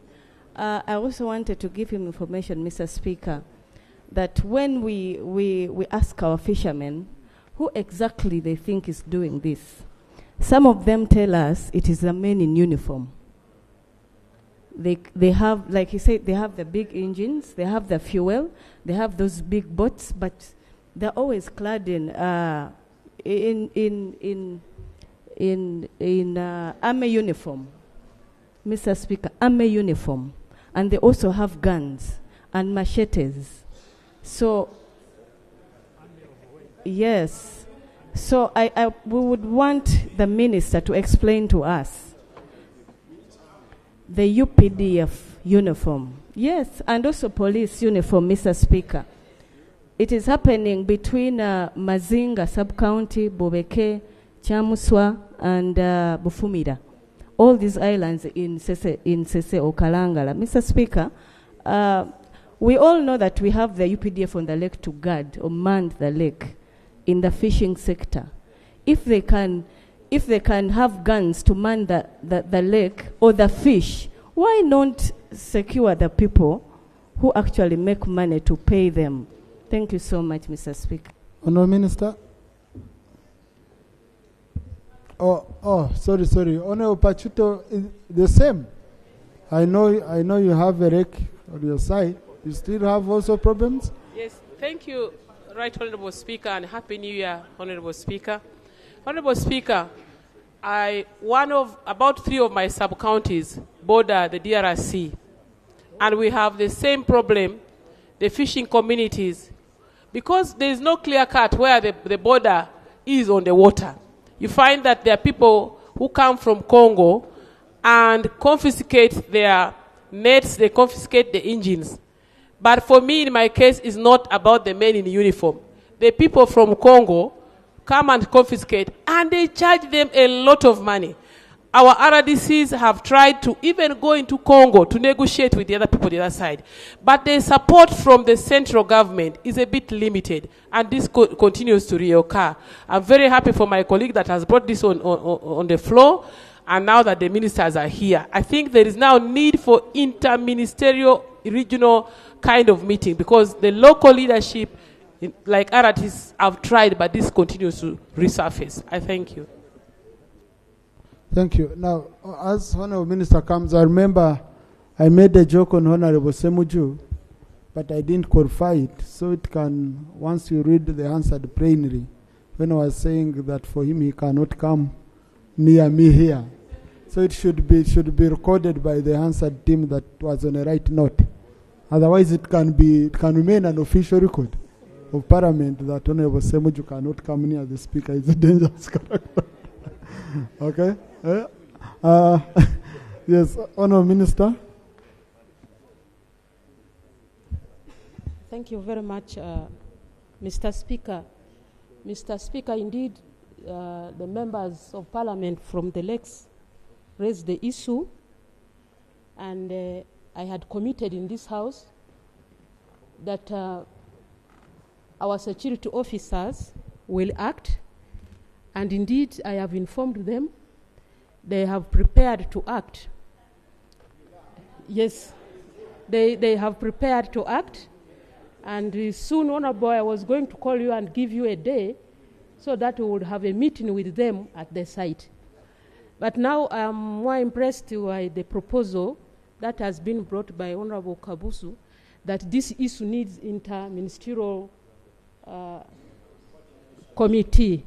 So I'm now committing that, Mr. Speaker, I will relate to PM, the Prime Minister of this country, so that she coordinates all these ministries and we handle the issue holistically. Thank you. Thank you. Let's resume. Honorable Megada, I had allowed him thinking we were going to debate, so I'll pick another one on the NRM side. I'll pick, may I allow someone who represents the young people also, who are and Honorable Edakas, I'll also pick you. So, Honorable Taringa. Thank you, Right Honorable Speaker, for the opportunity. I want to thank the Honorable Minister of Internal Affairs for the elaborate statement about the national ID. Number one, yesterday while attending a funeral, this question was posed to me, especially for people who take loans now that these national identity cards have expired. It is good that at least this national ID is still very operational internally, but when you go to scan it for other purposes, for purposes of other travel documents, the scanning detects the expiry and therefore it cannot be scanned. So I want to plead to the House that what the Minister has proposed, a non-expiring identity card, is taken up. In the same vein, the same ministry is charged with birth certificates. Now, birth certificates in the past used to be issued at sub-counties. Now people have to travel to districts, to the offices of NIRA. Now, they travel and sometimes the documents are not ready. And the students, some of them don't have this money to travel back and forth. So as a result, it becomes too costly to obtain a birth certificate. And therefore, I pray that one of the issues that is handled is how to decentralize again how birth certificates are obtained with little investment by our local people. I thank you for the opportunity. Thank you. No, Thank you so much, Right Honorable Speaker. I thank the Minister for the statement about the national IDs. But we all know that national IDs are essential for accessing services and also conducting business, as well as establishing identity and credibility. So many young people and actually millions of Ugandans are being affected by this issue, the expiration of national IDs. And I'm also a victim because very many parents have been denied birth certificates for their children because their national IDs, their NIN numbers are expired. So you cannot obtain or get birth certificates for the child. So my request is, this issue should be prioritized for renewal and issuance of new national IDs. It should be prioritized, and also the process of renewal should be decentralized, at least to parish level, because our people face challenges to move to nearer offices. They are very distant and it is very costly for them. Thank you so much. Thank you. Honourable Ministers, you come. I just want to know, when you say you extended, also did you take advantage of the software you have to indeed adjust the dates online, so that if I'm scanning, it doesn't just show expired? Otherwise, this original ID, you're reading from the chip, okay? So the chip is connected to a software.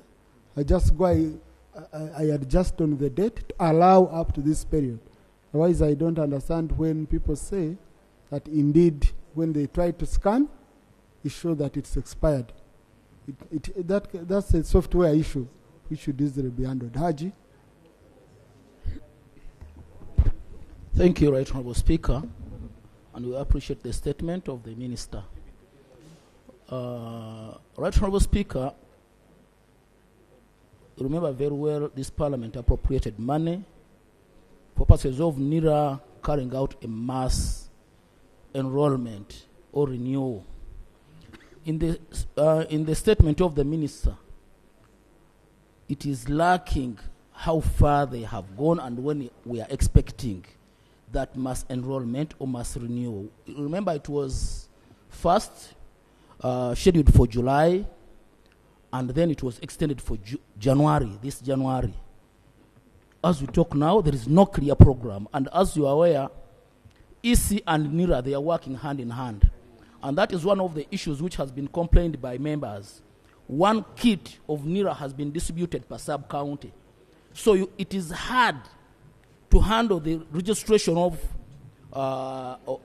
people, which is ongoing right now, because it is only one kit per sub-county. What is the clear deadline when we are expecting the mass renewal or mass registration of the people, since the money was long released? Thank you.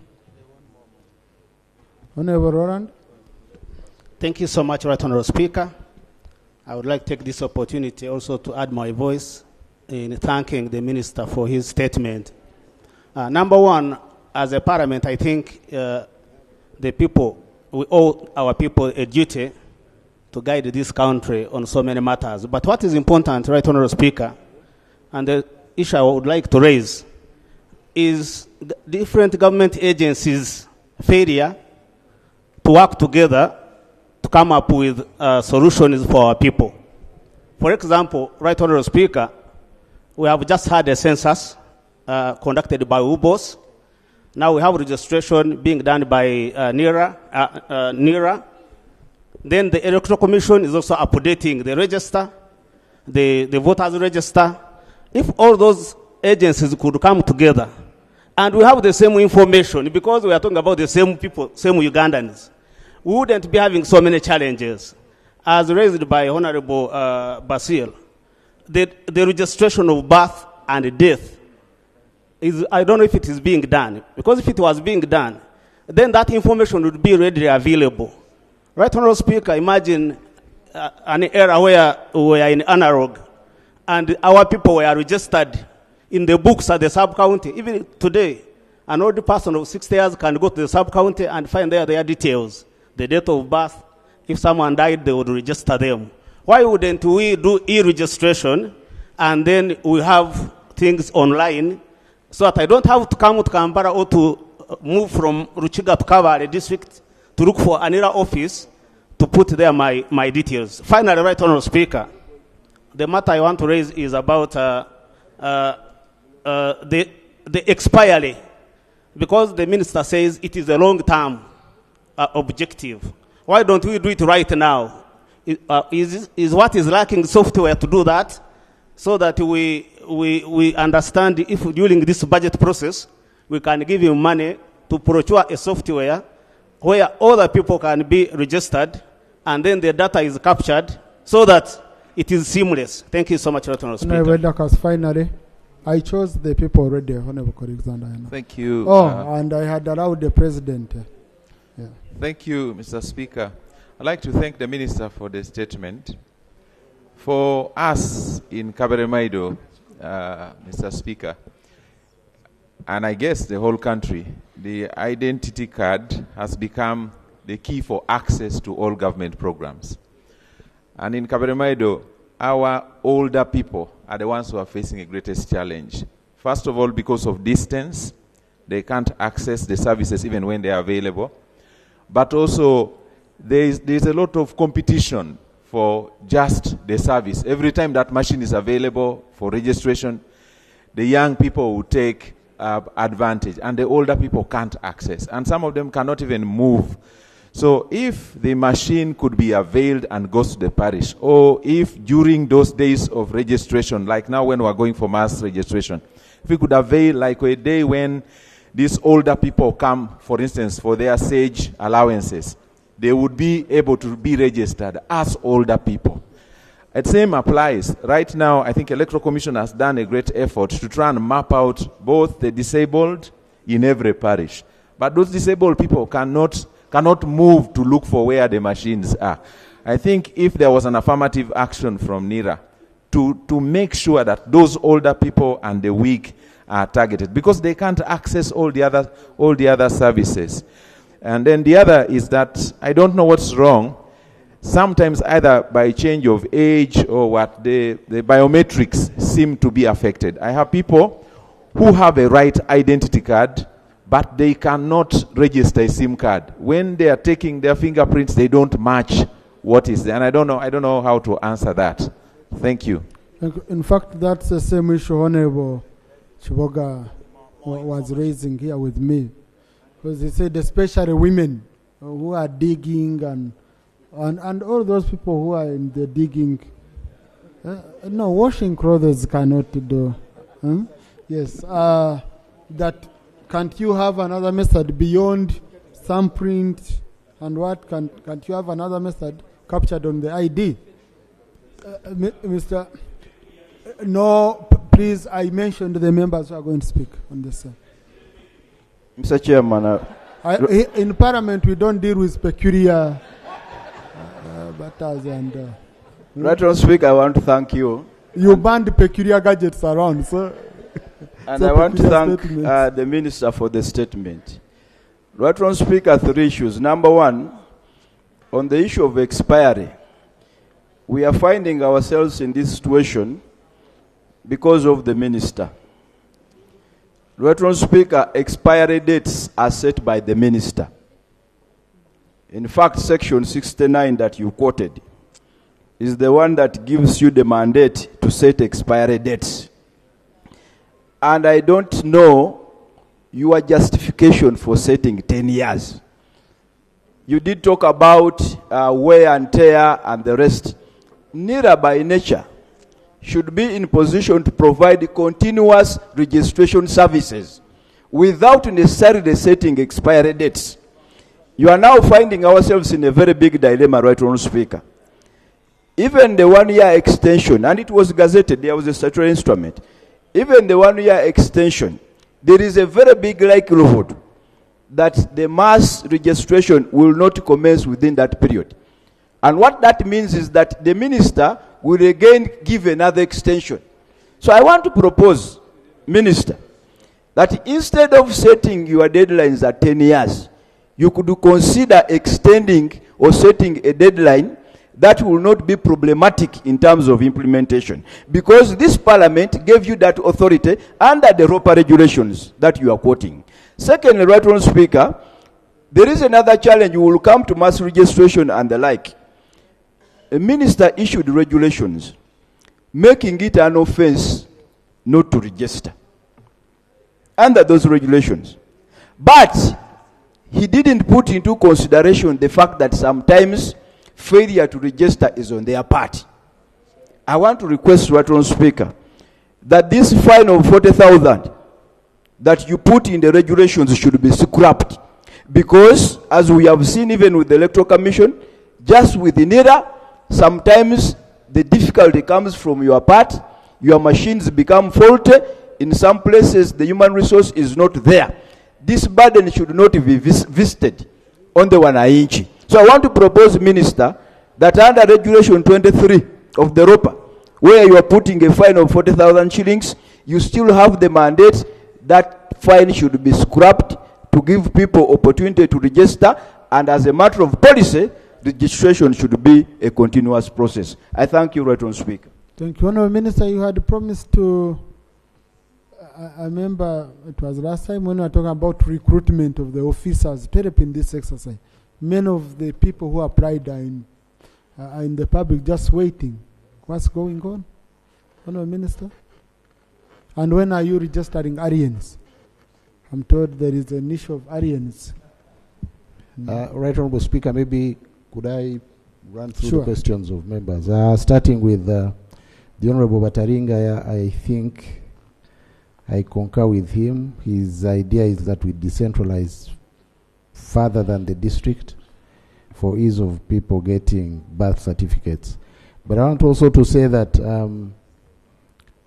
many institutions register, especially hospitals, because they are the first call centers for people who deliver, and then they only inform NIRA. But point taken, Honorable Bataringa, our idea is to be reachable, and I take your point and concern. Honorable Chirabo talked about the same issue, more or less, decentralization. But I want to correct her that NINs don't expire, because she mentioned that identification numbers expire. They don't. What expires is the physical card. The Honorable Speaker talked about whether the Right Honorable Speaker, whether we adjusted the software or only did the legal aspect of extension. Unfortunately, we did the latter. We didn't adjust the software to synchronize it with the adjustment in the time frame legally. And that is the problem this is causing to us as the members are complaining. Right Honorable Chiwanuka, mass enrollment and renewal, when is it starting? Indeed, this House appropriated money for the exercise. I want to report that the processes are ongoing. Equipment is now in country. Training is taking place on that new equipment. People are recruited, and actually we used them a little bit in the mop-up exercise for the people we thought would make 18 by 2026 in schools. I think you had members saying, what is NIRA doing in schools? We wanted to catch up so that we don't lose that time to wait for mass enrollment. For now, Honorable Chiwanuka, we don't want to confuse the public. For you to do updates and then start enrollment. The EC said, first hold your exercise, we finish the updates, and then start on mass enrollment. But we are going to begin. As promised, you gave the money, and we must deliver, Honorable Chiwanuka. The Honorable Ndiomjenyi, why don't we work in a concerted way as government? Yes, UBOS, EC, NIRA, but these are different outputs. UBOS doesn't take fingerprints. They just count people. EC is fed by NIRA. So I want members to understand the functions of each of these institutions and what they do and how they complement each other. The transition from physical to the digital ID also depends on many factors. Yes, Honorable Semuju. Thank you very much, Mr. Speaker. So the information I wanted to give, we are spending a lot of money by different deployments. For example, and I am picking a point from Honorable Chiwanuka. If you train people to go and do enumeration, they can be the same people who will do registration. Right now, the people who are doing registration actually is not Electoral Commission, it is actually NIRA, but helping Electoral Commission, because I have asked them and they have told me that you are going to pay them and then recall the people, but also recall the equipment. And then tomorrow use the same people and money to redeploy them. I thought that's the point that Honorable Chiwanuka was making. Just do one deployment, train people to do work for all the institutions, then they do it at once.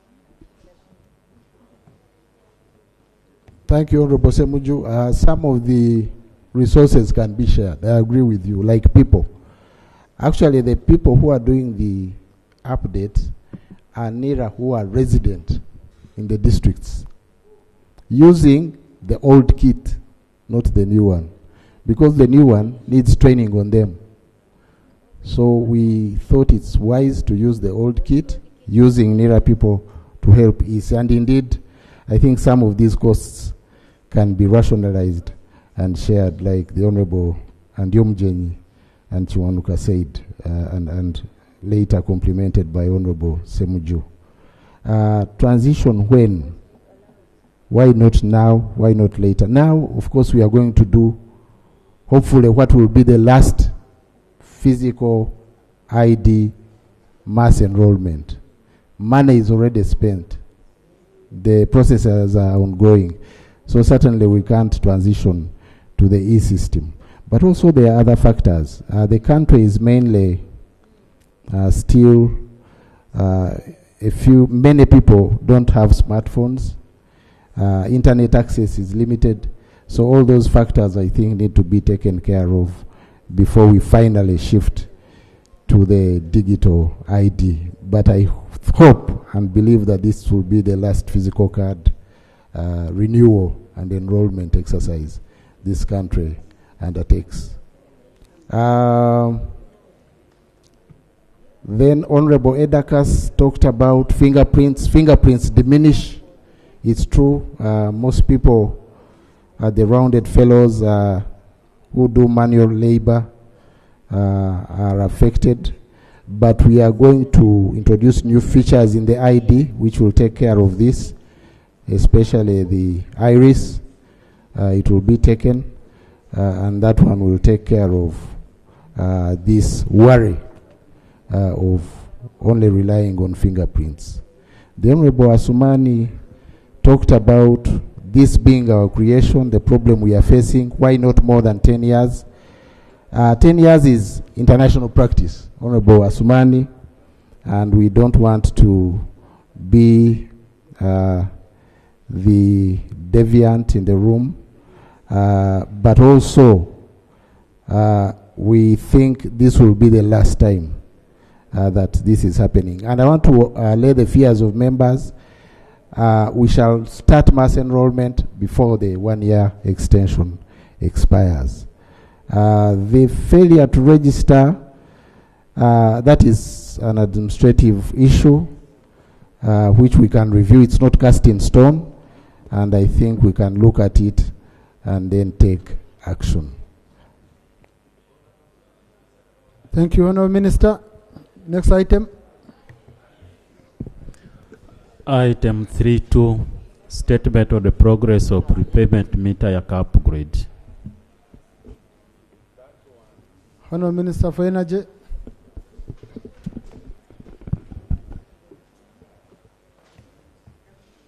Right, Honourable Speaker, I'm going to give progress on the prepaid meter yaka upgrade in the country. Right, Honourable Speaker and Honourable colleagues, on January 5th, 2024, I informed the nation of the upcoming mandatory software upgrade of the prepayment electricity meters we use in our homes, industries, and all those businesses that we have.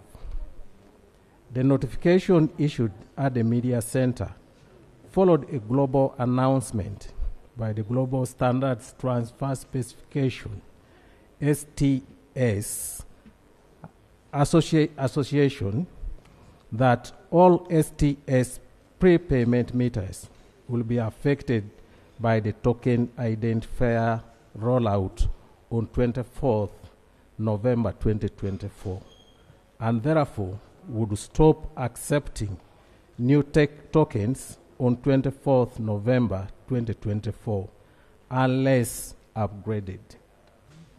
This issue stemmed from expiry of the current token identifier, which had been issued in 1993.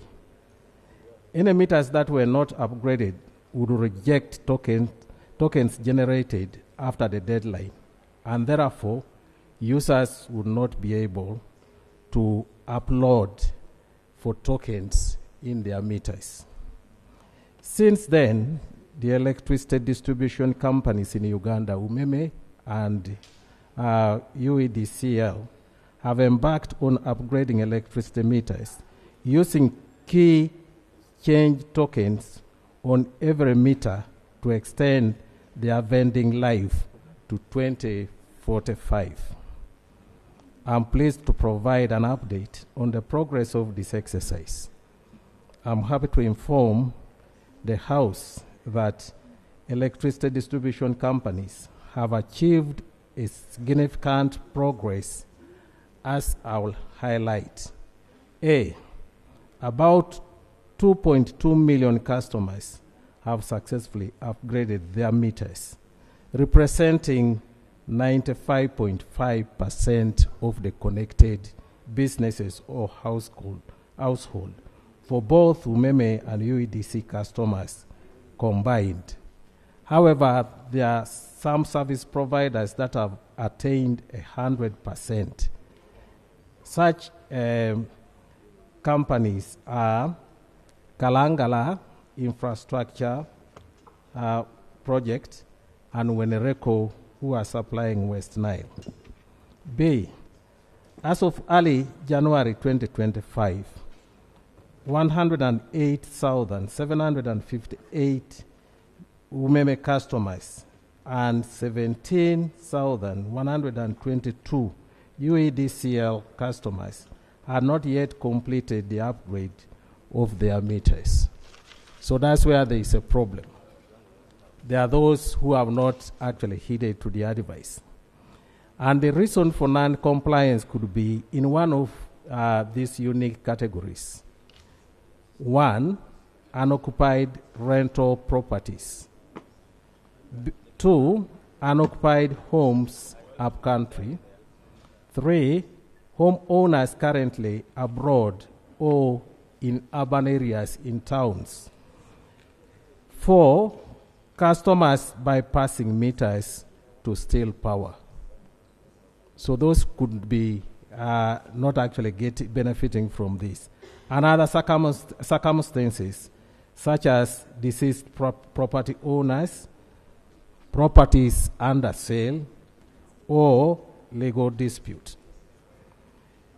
Efforts to ensure 100% token identifier rollover.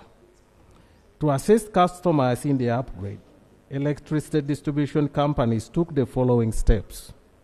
One, deployment of technicians to help those who cannot actually upgrade their meters because maybe of literacy or something like that. We have deployed our technical persons to help. Two, enhanced communication efforts. We have repeatedly made announcements on social media, on radios, and even SMS messages are being sent to notify the customers. And some of the customers are actually heeding to the advice. Now, how to check if your prepayment meter is upgraded or not? Customers were also guided on how to check if their meters were upgraded, and this how to do it. One, for customers using Ihemeter star Yson XJ prepayment meters, you press 873 and press enter. 01 means not upgraded. If you get a response, 01, it means your meter is not upgraded. If it is 02, it means upgraded. Customers who are using Conlong, you press hash 005 hash. R1 T2 means not upgraded. Hash 005 hash. And in case small r1 T2 appear, it means you are not upgraded. And if it is R2 T2 10, it means you are upgraded. 3, For hexing, itron, and chained prepaid meters, you press 873 and you press enter.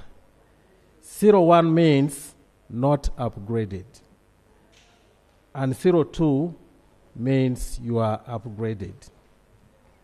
4, for Sansing and Sunrise prepaid users, you press 005 and press enter.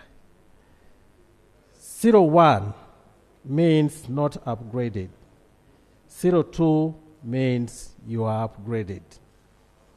5, for Realin prepaid users, you press 011 and press enter.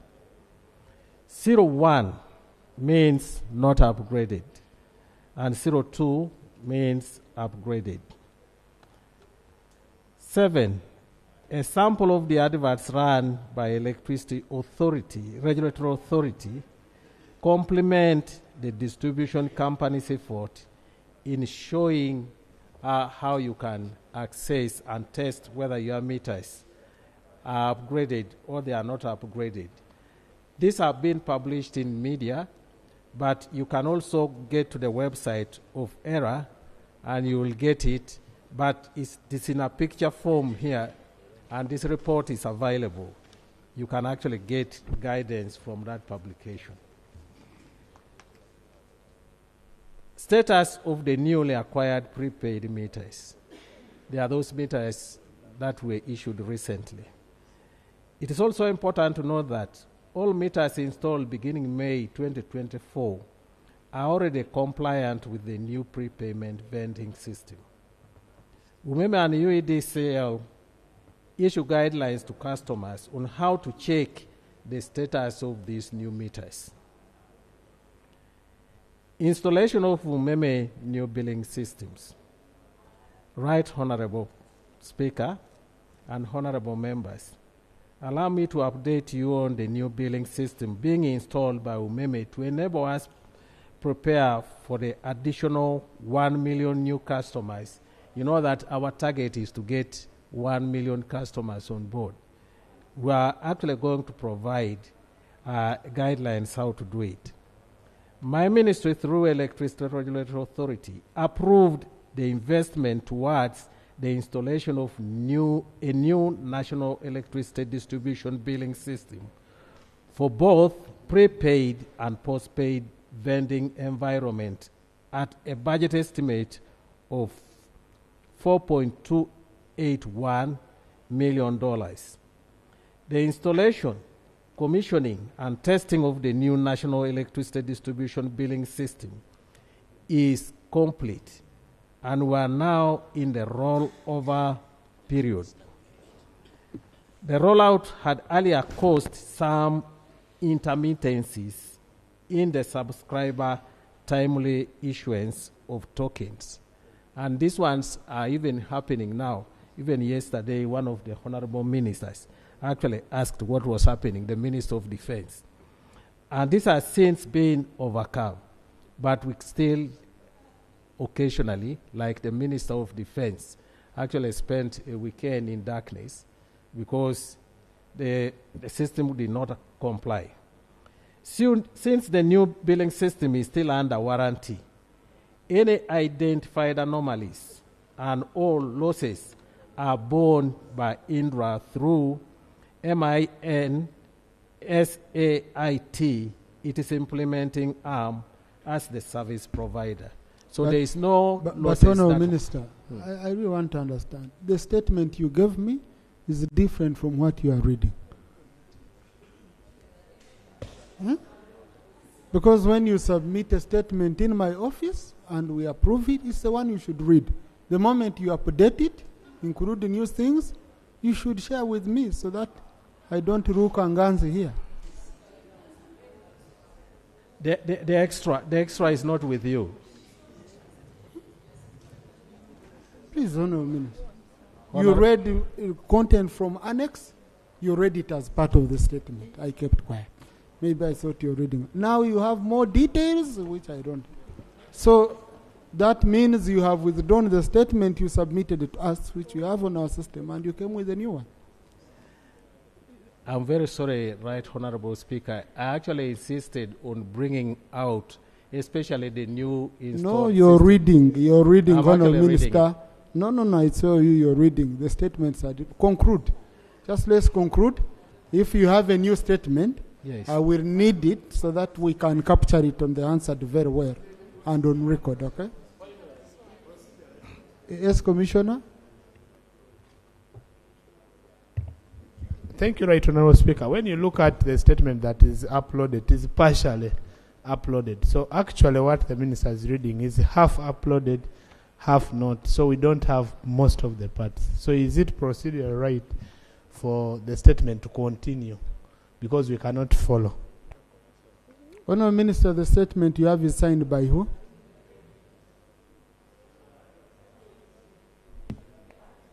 I actually signed it. Yes. So your minister submitted a statement signed by the minister, senior minister. Okay? Yeah. And with the letter asking me to put it on order paper. So this confusion is what I'm trying to. So what we are doing, okay, I'm going to allow you so that on record the statement we have is that one which you're reading, and we upload it later, but kind of conclude with it. Just let me be flexible, but it is. So, thank you, Right Honourable Speaker. The updated one was actually sent today, and unfortunately, I think that one was uploaded. So allow me to complete, and then we can submit a full statement. The new billing system, the Utility Customer Information System, consolidates a number of systems which shall further optimize operations. This system caters for both prepaid and postpaid customers and went live on 9th December 2024. All the system modules have been operationalized by Umeme Limited. Finally, I want to thank all electricity sector players for their diligence in executing this exercise and to ensure that nobody is left out. I also want to appreciate the cooperation of the customers who completed the update. And I'm issuing this statement on behalf of the Ministry of Energy and Mineral Development. Thank you. Thank you, Honourable Minister. So, Honourable colleagues, I'm going to open up. Honourable Muroni, Honourable Nzima, former chair. Then here, I'll pick Kasanda, Nabagabe. No, Honourable Roland, take your seat for now. Engineer Barimwezo, Sekabira, Sewanyana. Honourable Basil, first take your seat. I will see. Thank you very much. I'll first speak those who haven't spoken, whom I hadn't given an opportunity. Thank you very much, Right Honourable Speaker. I want to thank the Minister for the presentation. While the Minister is updating us on the upgrade of the prepayment system, and he has also indicated the effort to ensure that over 1 million people are connected. I'm wondering whether the issue of the meters themselves being in stock is an issue or not, because a case in point, I have my people in Bulambuli who applied for electricity connection in May last year, but up to now, they are not yet connected. I'm wondering, is it the case for the free connection policy, which is not being implemented? I'm wondering whether it is the stocking of meters, of the prepaid meters, which is not in stock. I would really appreciate if the minister could give us information regarding issues of metering, prepaid metering, and maybe for him to comment with all this that is happening. I hope we are well prepared for the transfer from umeme to UEDCL, so that issues of metering, people are connected, and there is a smooth transition of the service. Thank you. Thank you. Honorable Nzima. Thank you, Mr. Speaker. Mr. Speaker, I want to raise an issue in relation to the statement, and I also want to thank the Minister for the statement. He has mentioned that the target is over 1 million people. In some of our constituencies, poles and wires have been extended. It is more than 6 years. These are not being connected, and we are put under massive pressure by the voters.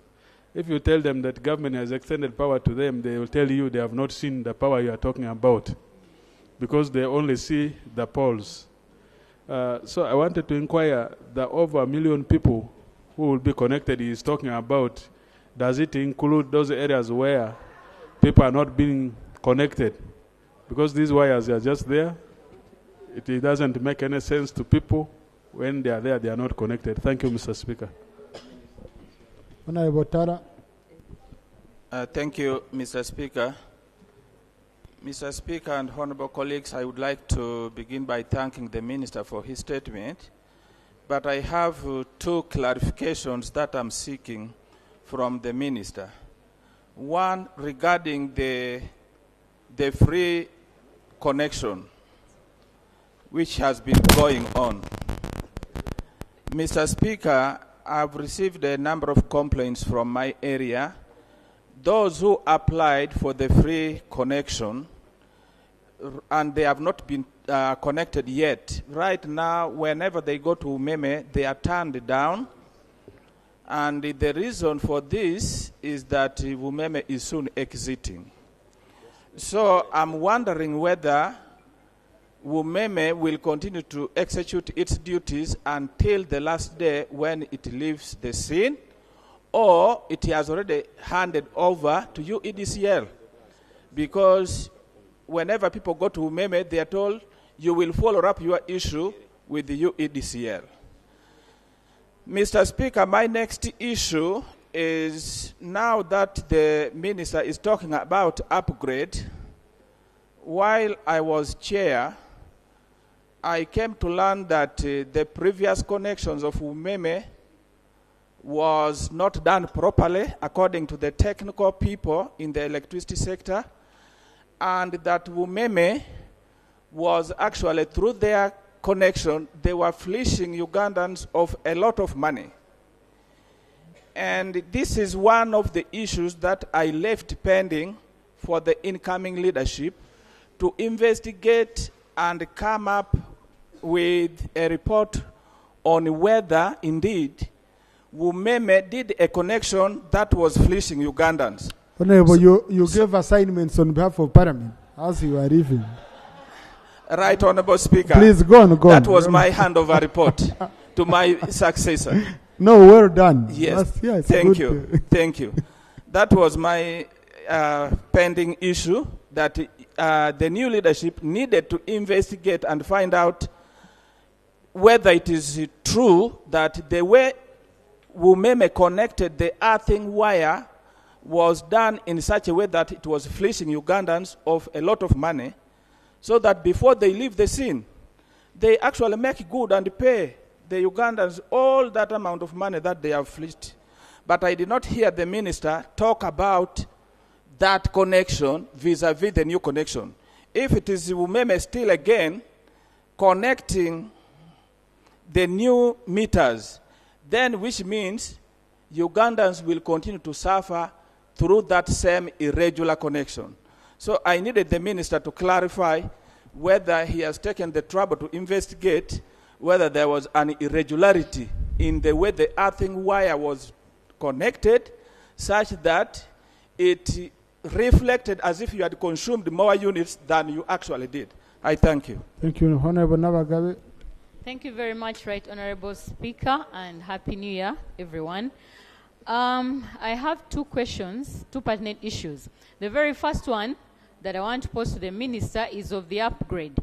By the time the deadline for the upgrade passed, we had about 90,000 households that had never been upgraded. And so we are wondering what their fate is right now. So what is the deadline, especially with the Umeme contract ending, bringing me to the part B of that question, of the transitioning of Umeme to government. You know, in Kasanda, we're already struggling with the transition of REA to Umeme. That caused us problems of not getting electricity. And now Umeme to UEC, that one, UEDCL, yes, that one. So what is the process of upgrading these meters and then the transition process? And finally, my second question is about the grey conlog meters, the old ones, like the ones that some of us still have in our homes, which were reported inaccurate, causing both users and Umeme a power loss. These very old meters have been prone to hacking. I hope that you're aware of that. And because they are a one-way tracker, whereas the new ones are a two-way, which are easier to audit. Now, I'm wondering why the government, especially Umeme, has not yet enforced the upgrading to avoid these power losses to both, which are eventually both losses to government and to Ugandans that are paying for these taxes. Thank you very much. Engineer Barimwezo.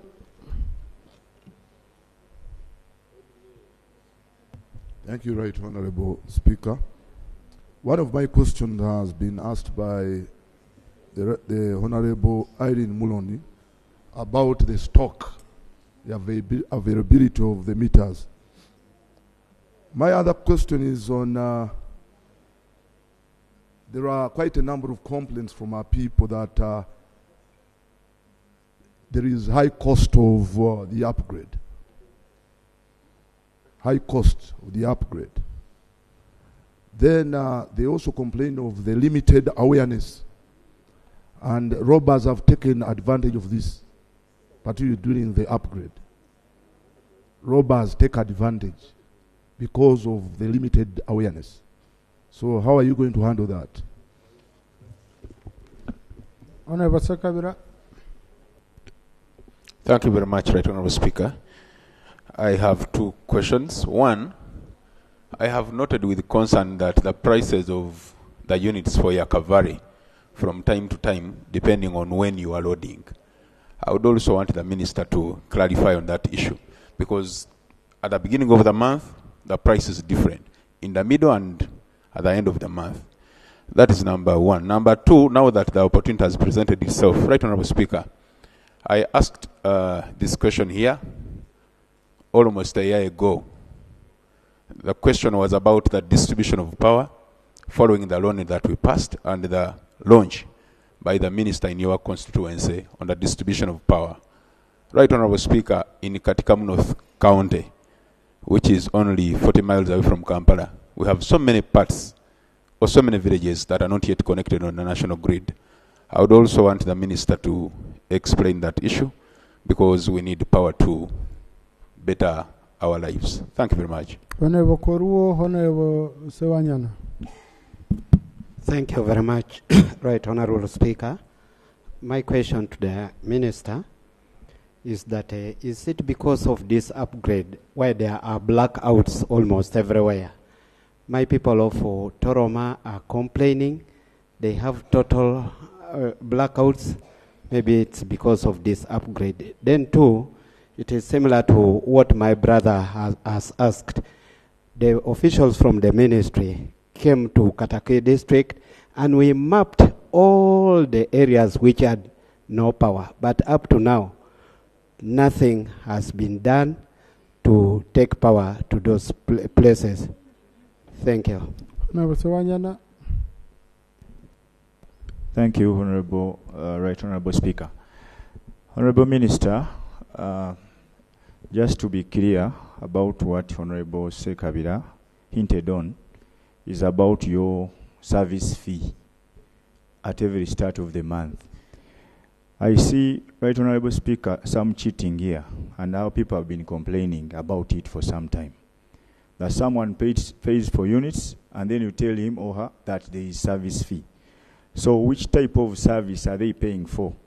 Because these are meters in their homes, you don't come to do any service on it, but you are calling it service fee, yet they have been paying for units each and every time when power goes off. So this is some kind of cheating, and our people have been complaining. So, so Honorable Minister, you should clarify on that and see whether we can get a solution as a country for our people, for at least getting encouraged to use umeme services. Thank you, Honorable Speaker. Thank you. Right Honorable Speaker, you are calling me Soroti. I'm from Uchero in Kabaramaido. Sorry. Thank you very much. Two questions. The Honorable Minister, I don't know how they do their connections. There are two ways, I think. There is a normal way for doing it, and there is an abnormal one, a private one. They even tell you openly that if you want to wait for the normal way of doing it, you'll wait for years. But I mean, if you can cough this amount of money, which is almost 10 times the normal price, they will connect you. There are people who have waited for years, and they haven't connected them. I don't know whether you are aware of these other categories, the two categories. Two, while Honorable Onjima complained about the poles and the wires, mine is even much more painful actually in Uchero. I have a wire which is just 100 meters from my compound. It has had power for 3 years, but I've applied for just a step-down transformer to have us get power there. It has not been, they have never responded to us. Mr. Minister, the letter even reached your office. I don't know whether you could check into your files and then really see. Just a step down. 3 years power is on the line, but there is nothing. Thank you. Honorable Rurume, Honorable Sowed. Thank you very much, Right Honorable Speaker. I think this, the more of the concerns to the Minister now are in respect of connections. And I have heard members of Parliament mentioning their constituents, respective constituencies, and the processes that have been undertaken in surveying and mapping and coming up with maps which are going to be followed to ensure that people are connected, villages are connected to the grid. The Minister needs to tell us what he has been doing with all the finances that this Parliament has passed, and whether he needs more money, even if it means having a loan. Because when I came here, Right Honorable Speaker, we approached the Prime Minister, who sat with the Minister for Energy, and directed that we who come from Buyikwe, where we have the biggest dams, we should have power prior to any other area, which is but up to today, we have not seen anything. So I think because the Minister is being bombarded from each and every constituency, wouldn't it be right, Honorable Speaker, that he comes out with another statement for connectivity, for connection of power to the various areas where mapping and surveying has been done? Thank you. Sure. That's very important. Honorable Sowed, Honorable Musana, Honorable Feta. Procedure, Honorable Aisha. Thank you, Right Honorable Speaker. Right Honorable Speaker, I looked the order of business severally and talking about a statement about upgrade of Yaka meters. And the statement was very specific about upgrade of Yaka meters. Several submissions are about connections, about transiting from umeme to another, about from all different walks of electricity connections. Are we proceeding well to proceed with submissions in other areas? Because some of us have restrained ourselves because we thought we need to be very specific on the matter on the floor of Parliament. Thank you. Now, honorable colleagues, I usually become flexible, and you bring me to order, and you are right. So can we go back online? Can we? Okay. So that means, Honorable Minister, the other question is you will capture them under, okay, and under the statement which Honorable Rulme Baiga has proposed that you bring on connectivity. So let's limit ourselves to meters. I wish all of you were like Honorable Aisha. It would be very easy for me. For all those who are not speaking, because they are following, So, if it is on these no, Honorable Roland, please. If it is on these meters, connectivity. Okay, good. Yes, Honorable Feta, is it on exactly what is in the statement? As Vice Chair of the committee. Right Honorable Chair, Right Honorable Speaker, thank you very much for the opportunity. I want to begin by thanking the Honorable Minister for the report.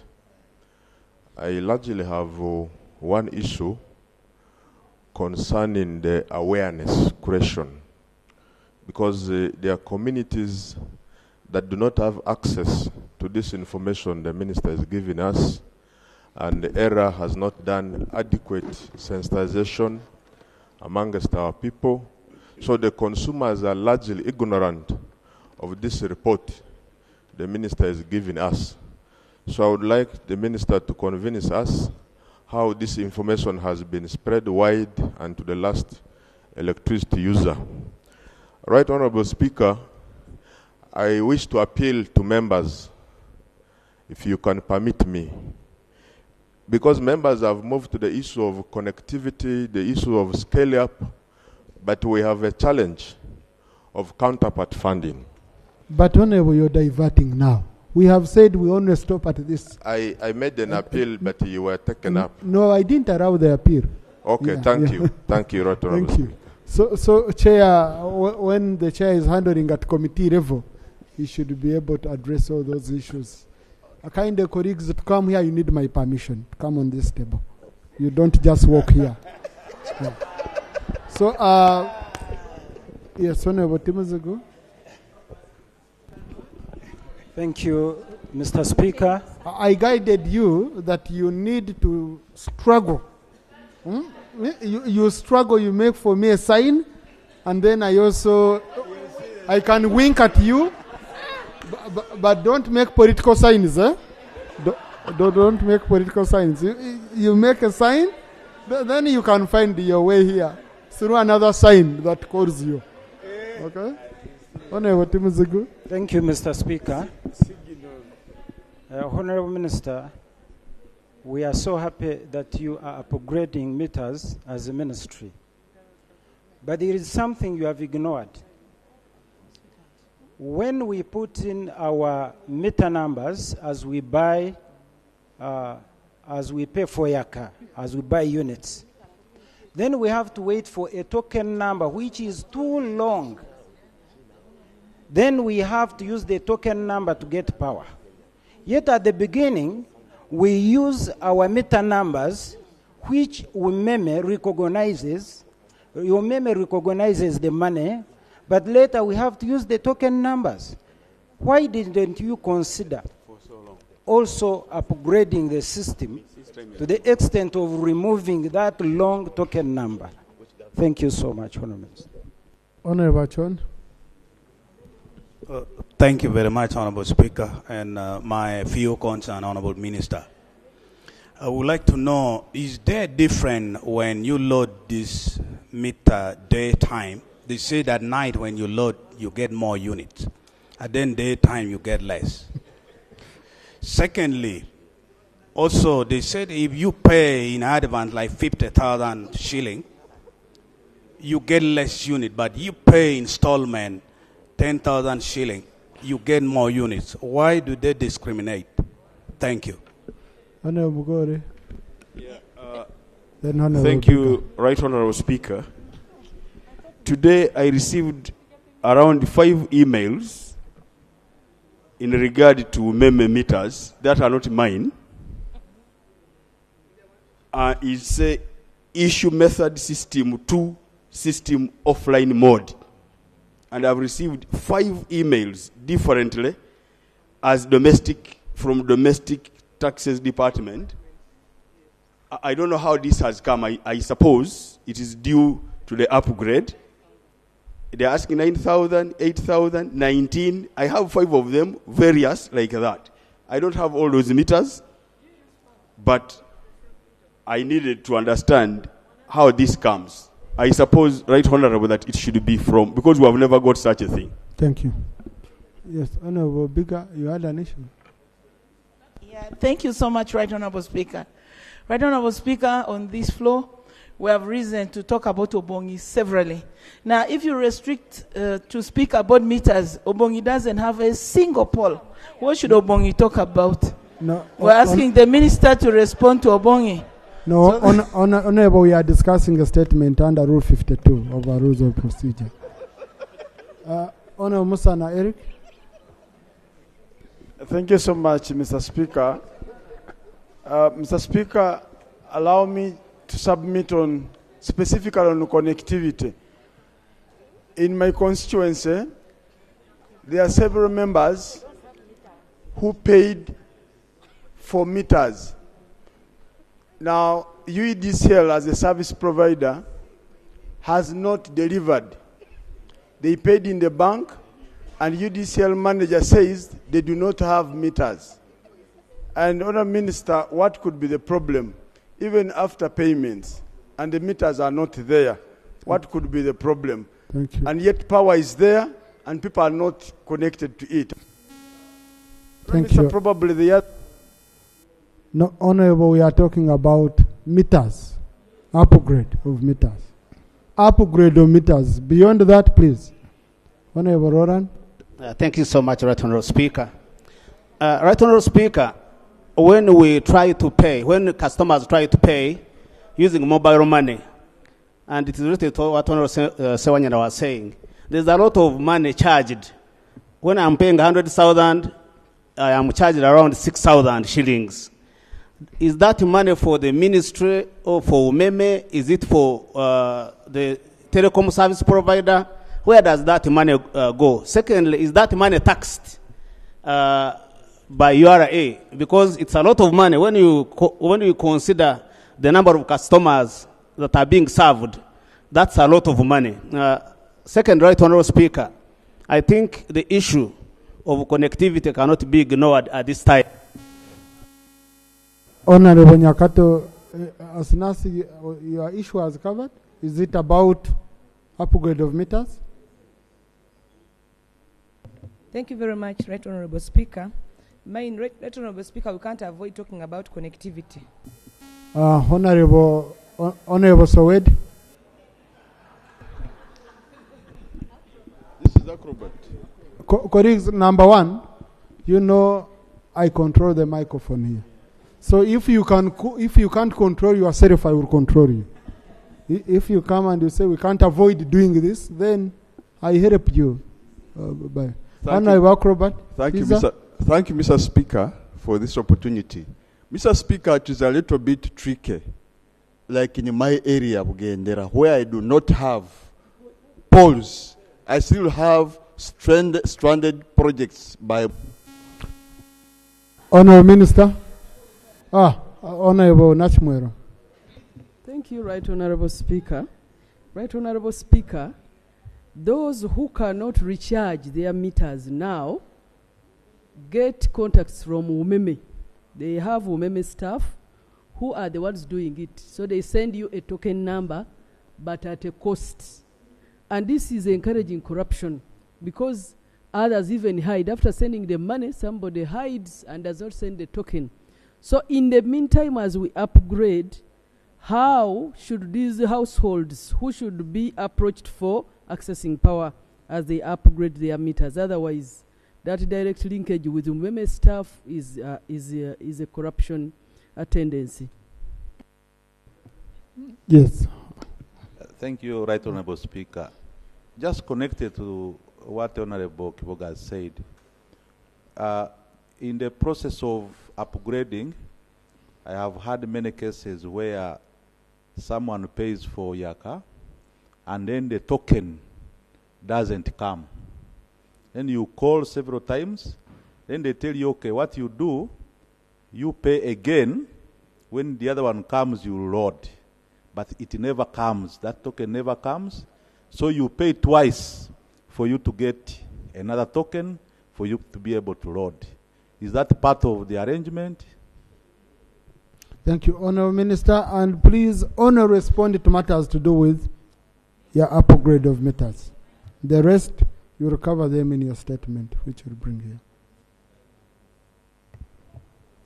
I would wish to thank Harriet for actually listening to the questions. Many times, questions are asked out of context.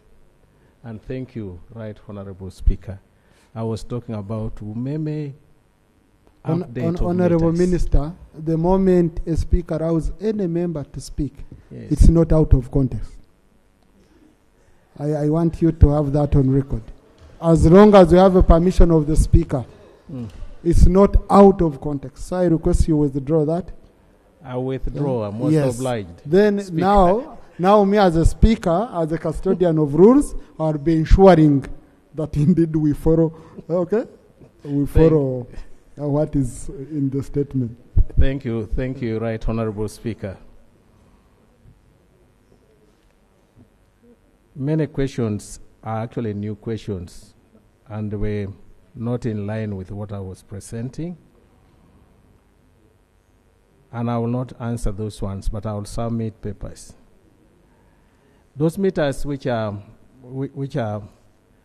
not installed, and those which are going to be installed, I actually talked about them here. Any meters that were which were brought as of May last year, those ones are already put in place to work directly to accept. They are being upgraded. All the new meters, even if you got a meter today, that meter does not require an upgrade. The meters which are being upgraded are those ones which were bought before 24th November last year. I'm not going to talk about project funding. Honorable Tala, those issues of investigations, we shall make clarifications at an appropriate time. Fate of those who did not upgrade.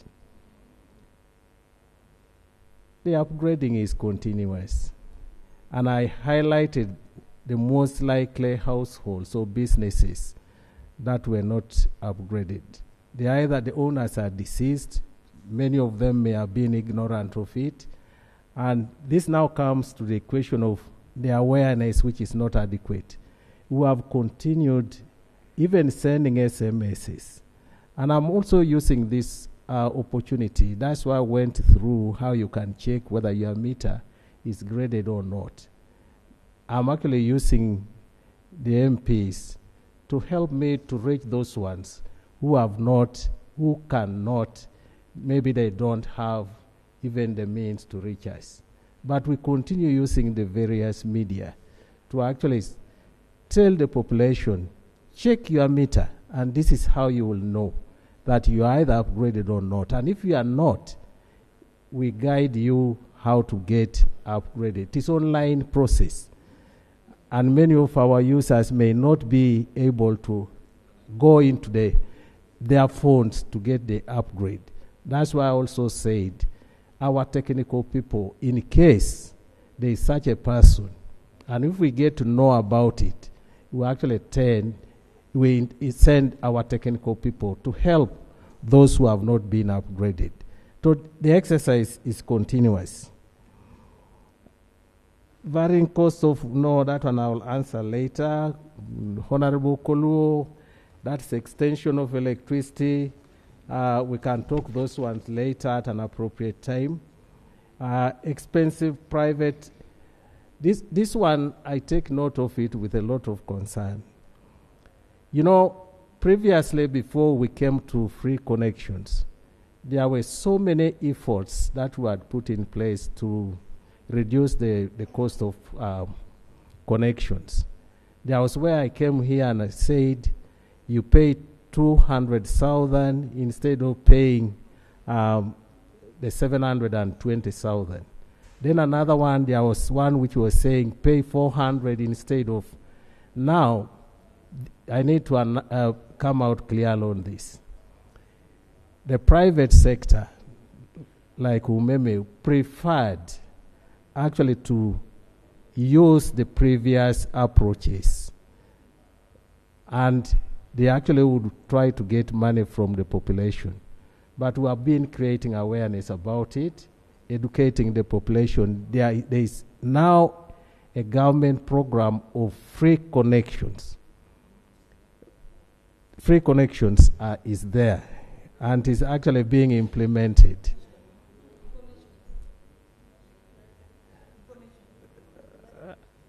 I'll take your information. Yes. Thank you very much, Right Honorable Minister, for giving way. The electricity for free that you're talking about, you did mobilize members here to go and mobilize their communities to do wiring of their houses.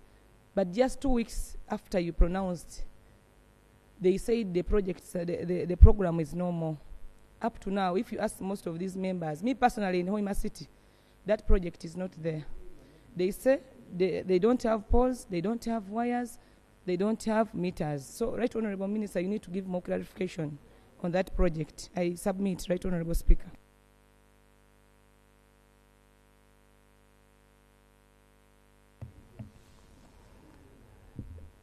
Right, Honorable Speaker. The program of free connection is actually going on. There are only few challenges.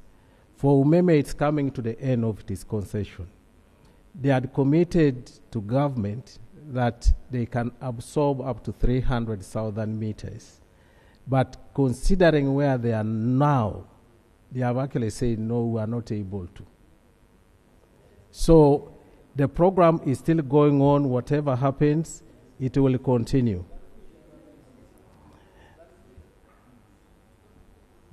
Honourable Minister, you're listening to many people. Yes. Please continue, submit, and...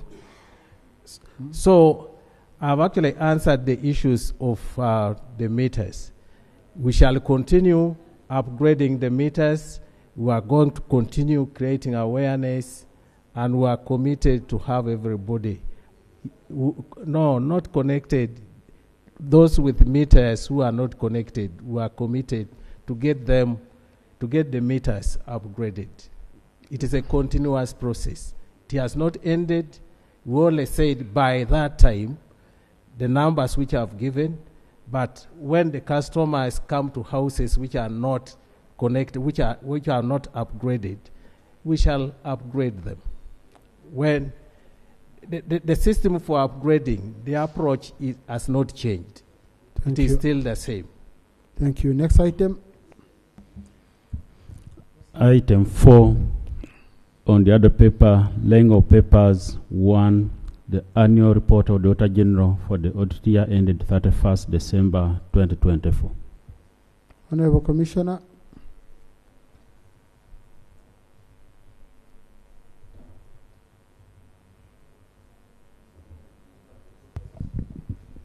Right Honourable Speaker and Honourable Members, I beg to lay the annual report of the Auditor General to Parliament for the audit year that ended 31st December 2024. I beg to lay.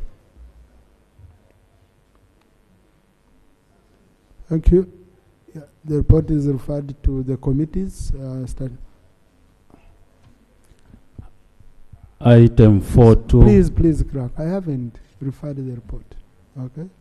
Yes, the report is referred to the accountability committees of PAC, COSASI, PAC, Central, and local government. So, proceed. Yes, Right Honourable Speaker.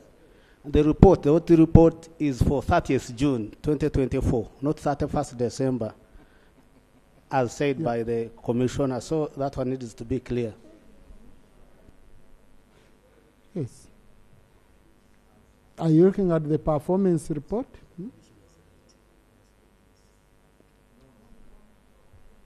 Just let me look at the report. Commissioner can share with me and clerk.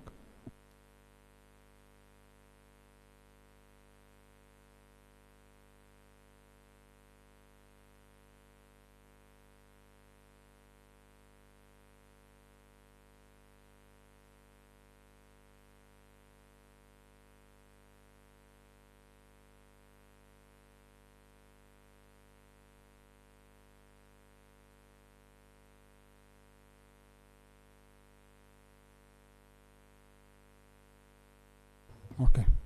Yes, I think the commissioner is right, because how the Auditor General did, he did the audit year, not the financial year. Okay? Yes, he did the audit year, not the financial, because he said he wanted to include other reports, which like value for money audit reports and all that. But if there is any issue to handle later on, that one will be easy to handle. Otherwise, the commissioner read the report the way it is.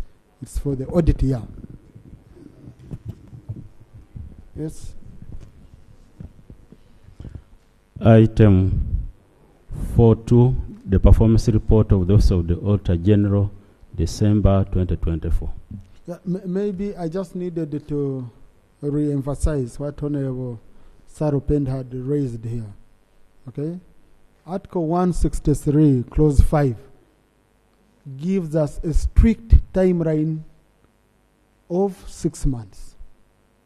Article 163, clause 5 of the Constitution gives us a strict timeline shared within 6 months. So we cannot start moving around doing what? No. Within 6 months, we must have finished our work. And the 6 months start from today, when the report has been referred to the committees.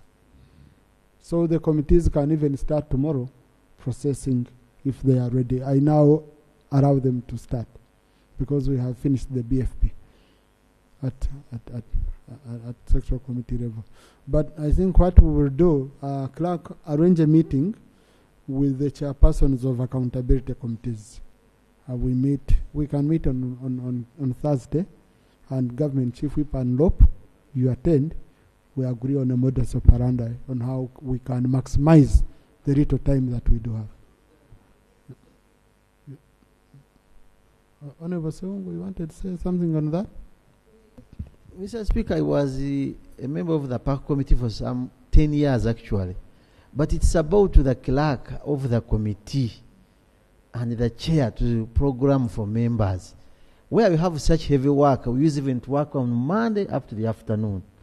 But I don't want to attack members in the floor of Parliament, but the clerks of the committee must, even when you said it before, that members, we can divide the committees and within ourselves, because there are more than 40 in a committee.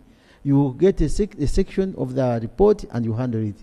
But the clerk of the committees must drive members to run the report. We shouldn't have an excuse of delays and laches. Thank you. Let's have the meeting with chairpersons of accountability committees. In fact, let's do it tomorrow. Okay? Fix it for me tomorrow at midday. Rope, I hope that works. Eh? Do tomorrow at midday. We agree on how best we can move quickly. Next. Item 4.2, the performance report of the Auditor General, December 2024. Right Honourable Speaker, I beg to lay the performance report for the Office of the Auditor General, December 2024. I beg to lay.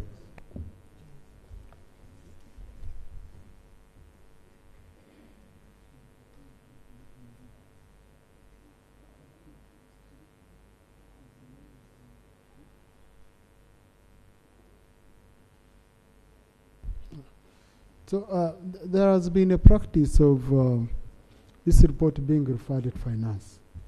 But Auditor General is part of Parliament. Auditor General is part of Parliament. And in fact, the Auditor General's budget is even statutory. We shouldn't be something where he's looking for funds to audit and all that. He should be submitting his budget as part of Parliament, and we adopt it. So the practice has been going to Committee on Finance, but this time I'm going to refer it to the Committee on Legal Affairs, because I want Parliament to start owning the Auditor General the way it should be, and we support him the way it should be. Auditor General is not part of Minister of Finance, it's part of Parliament. So I'm referring the report to the Committee on Legal Affairs. It will be the first time, but that's how it should be.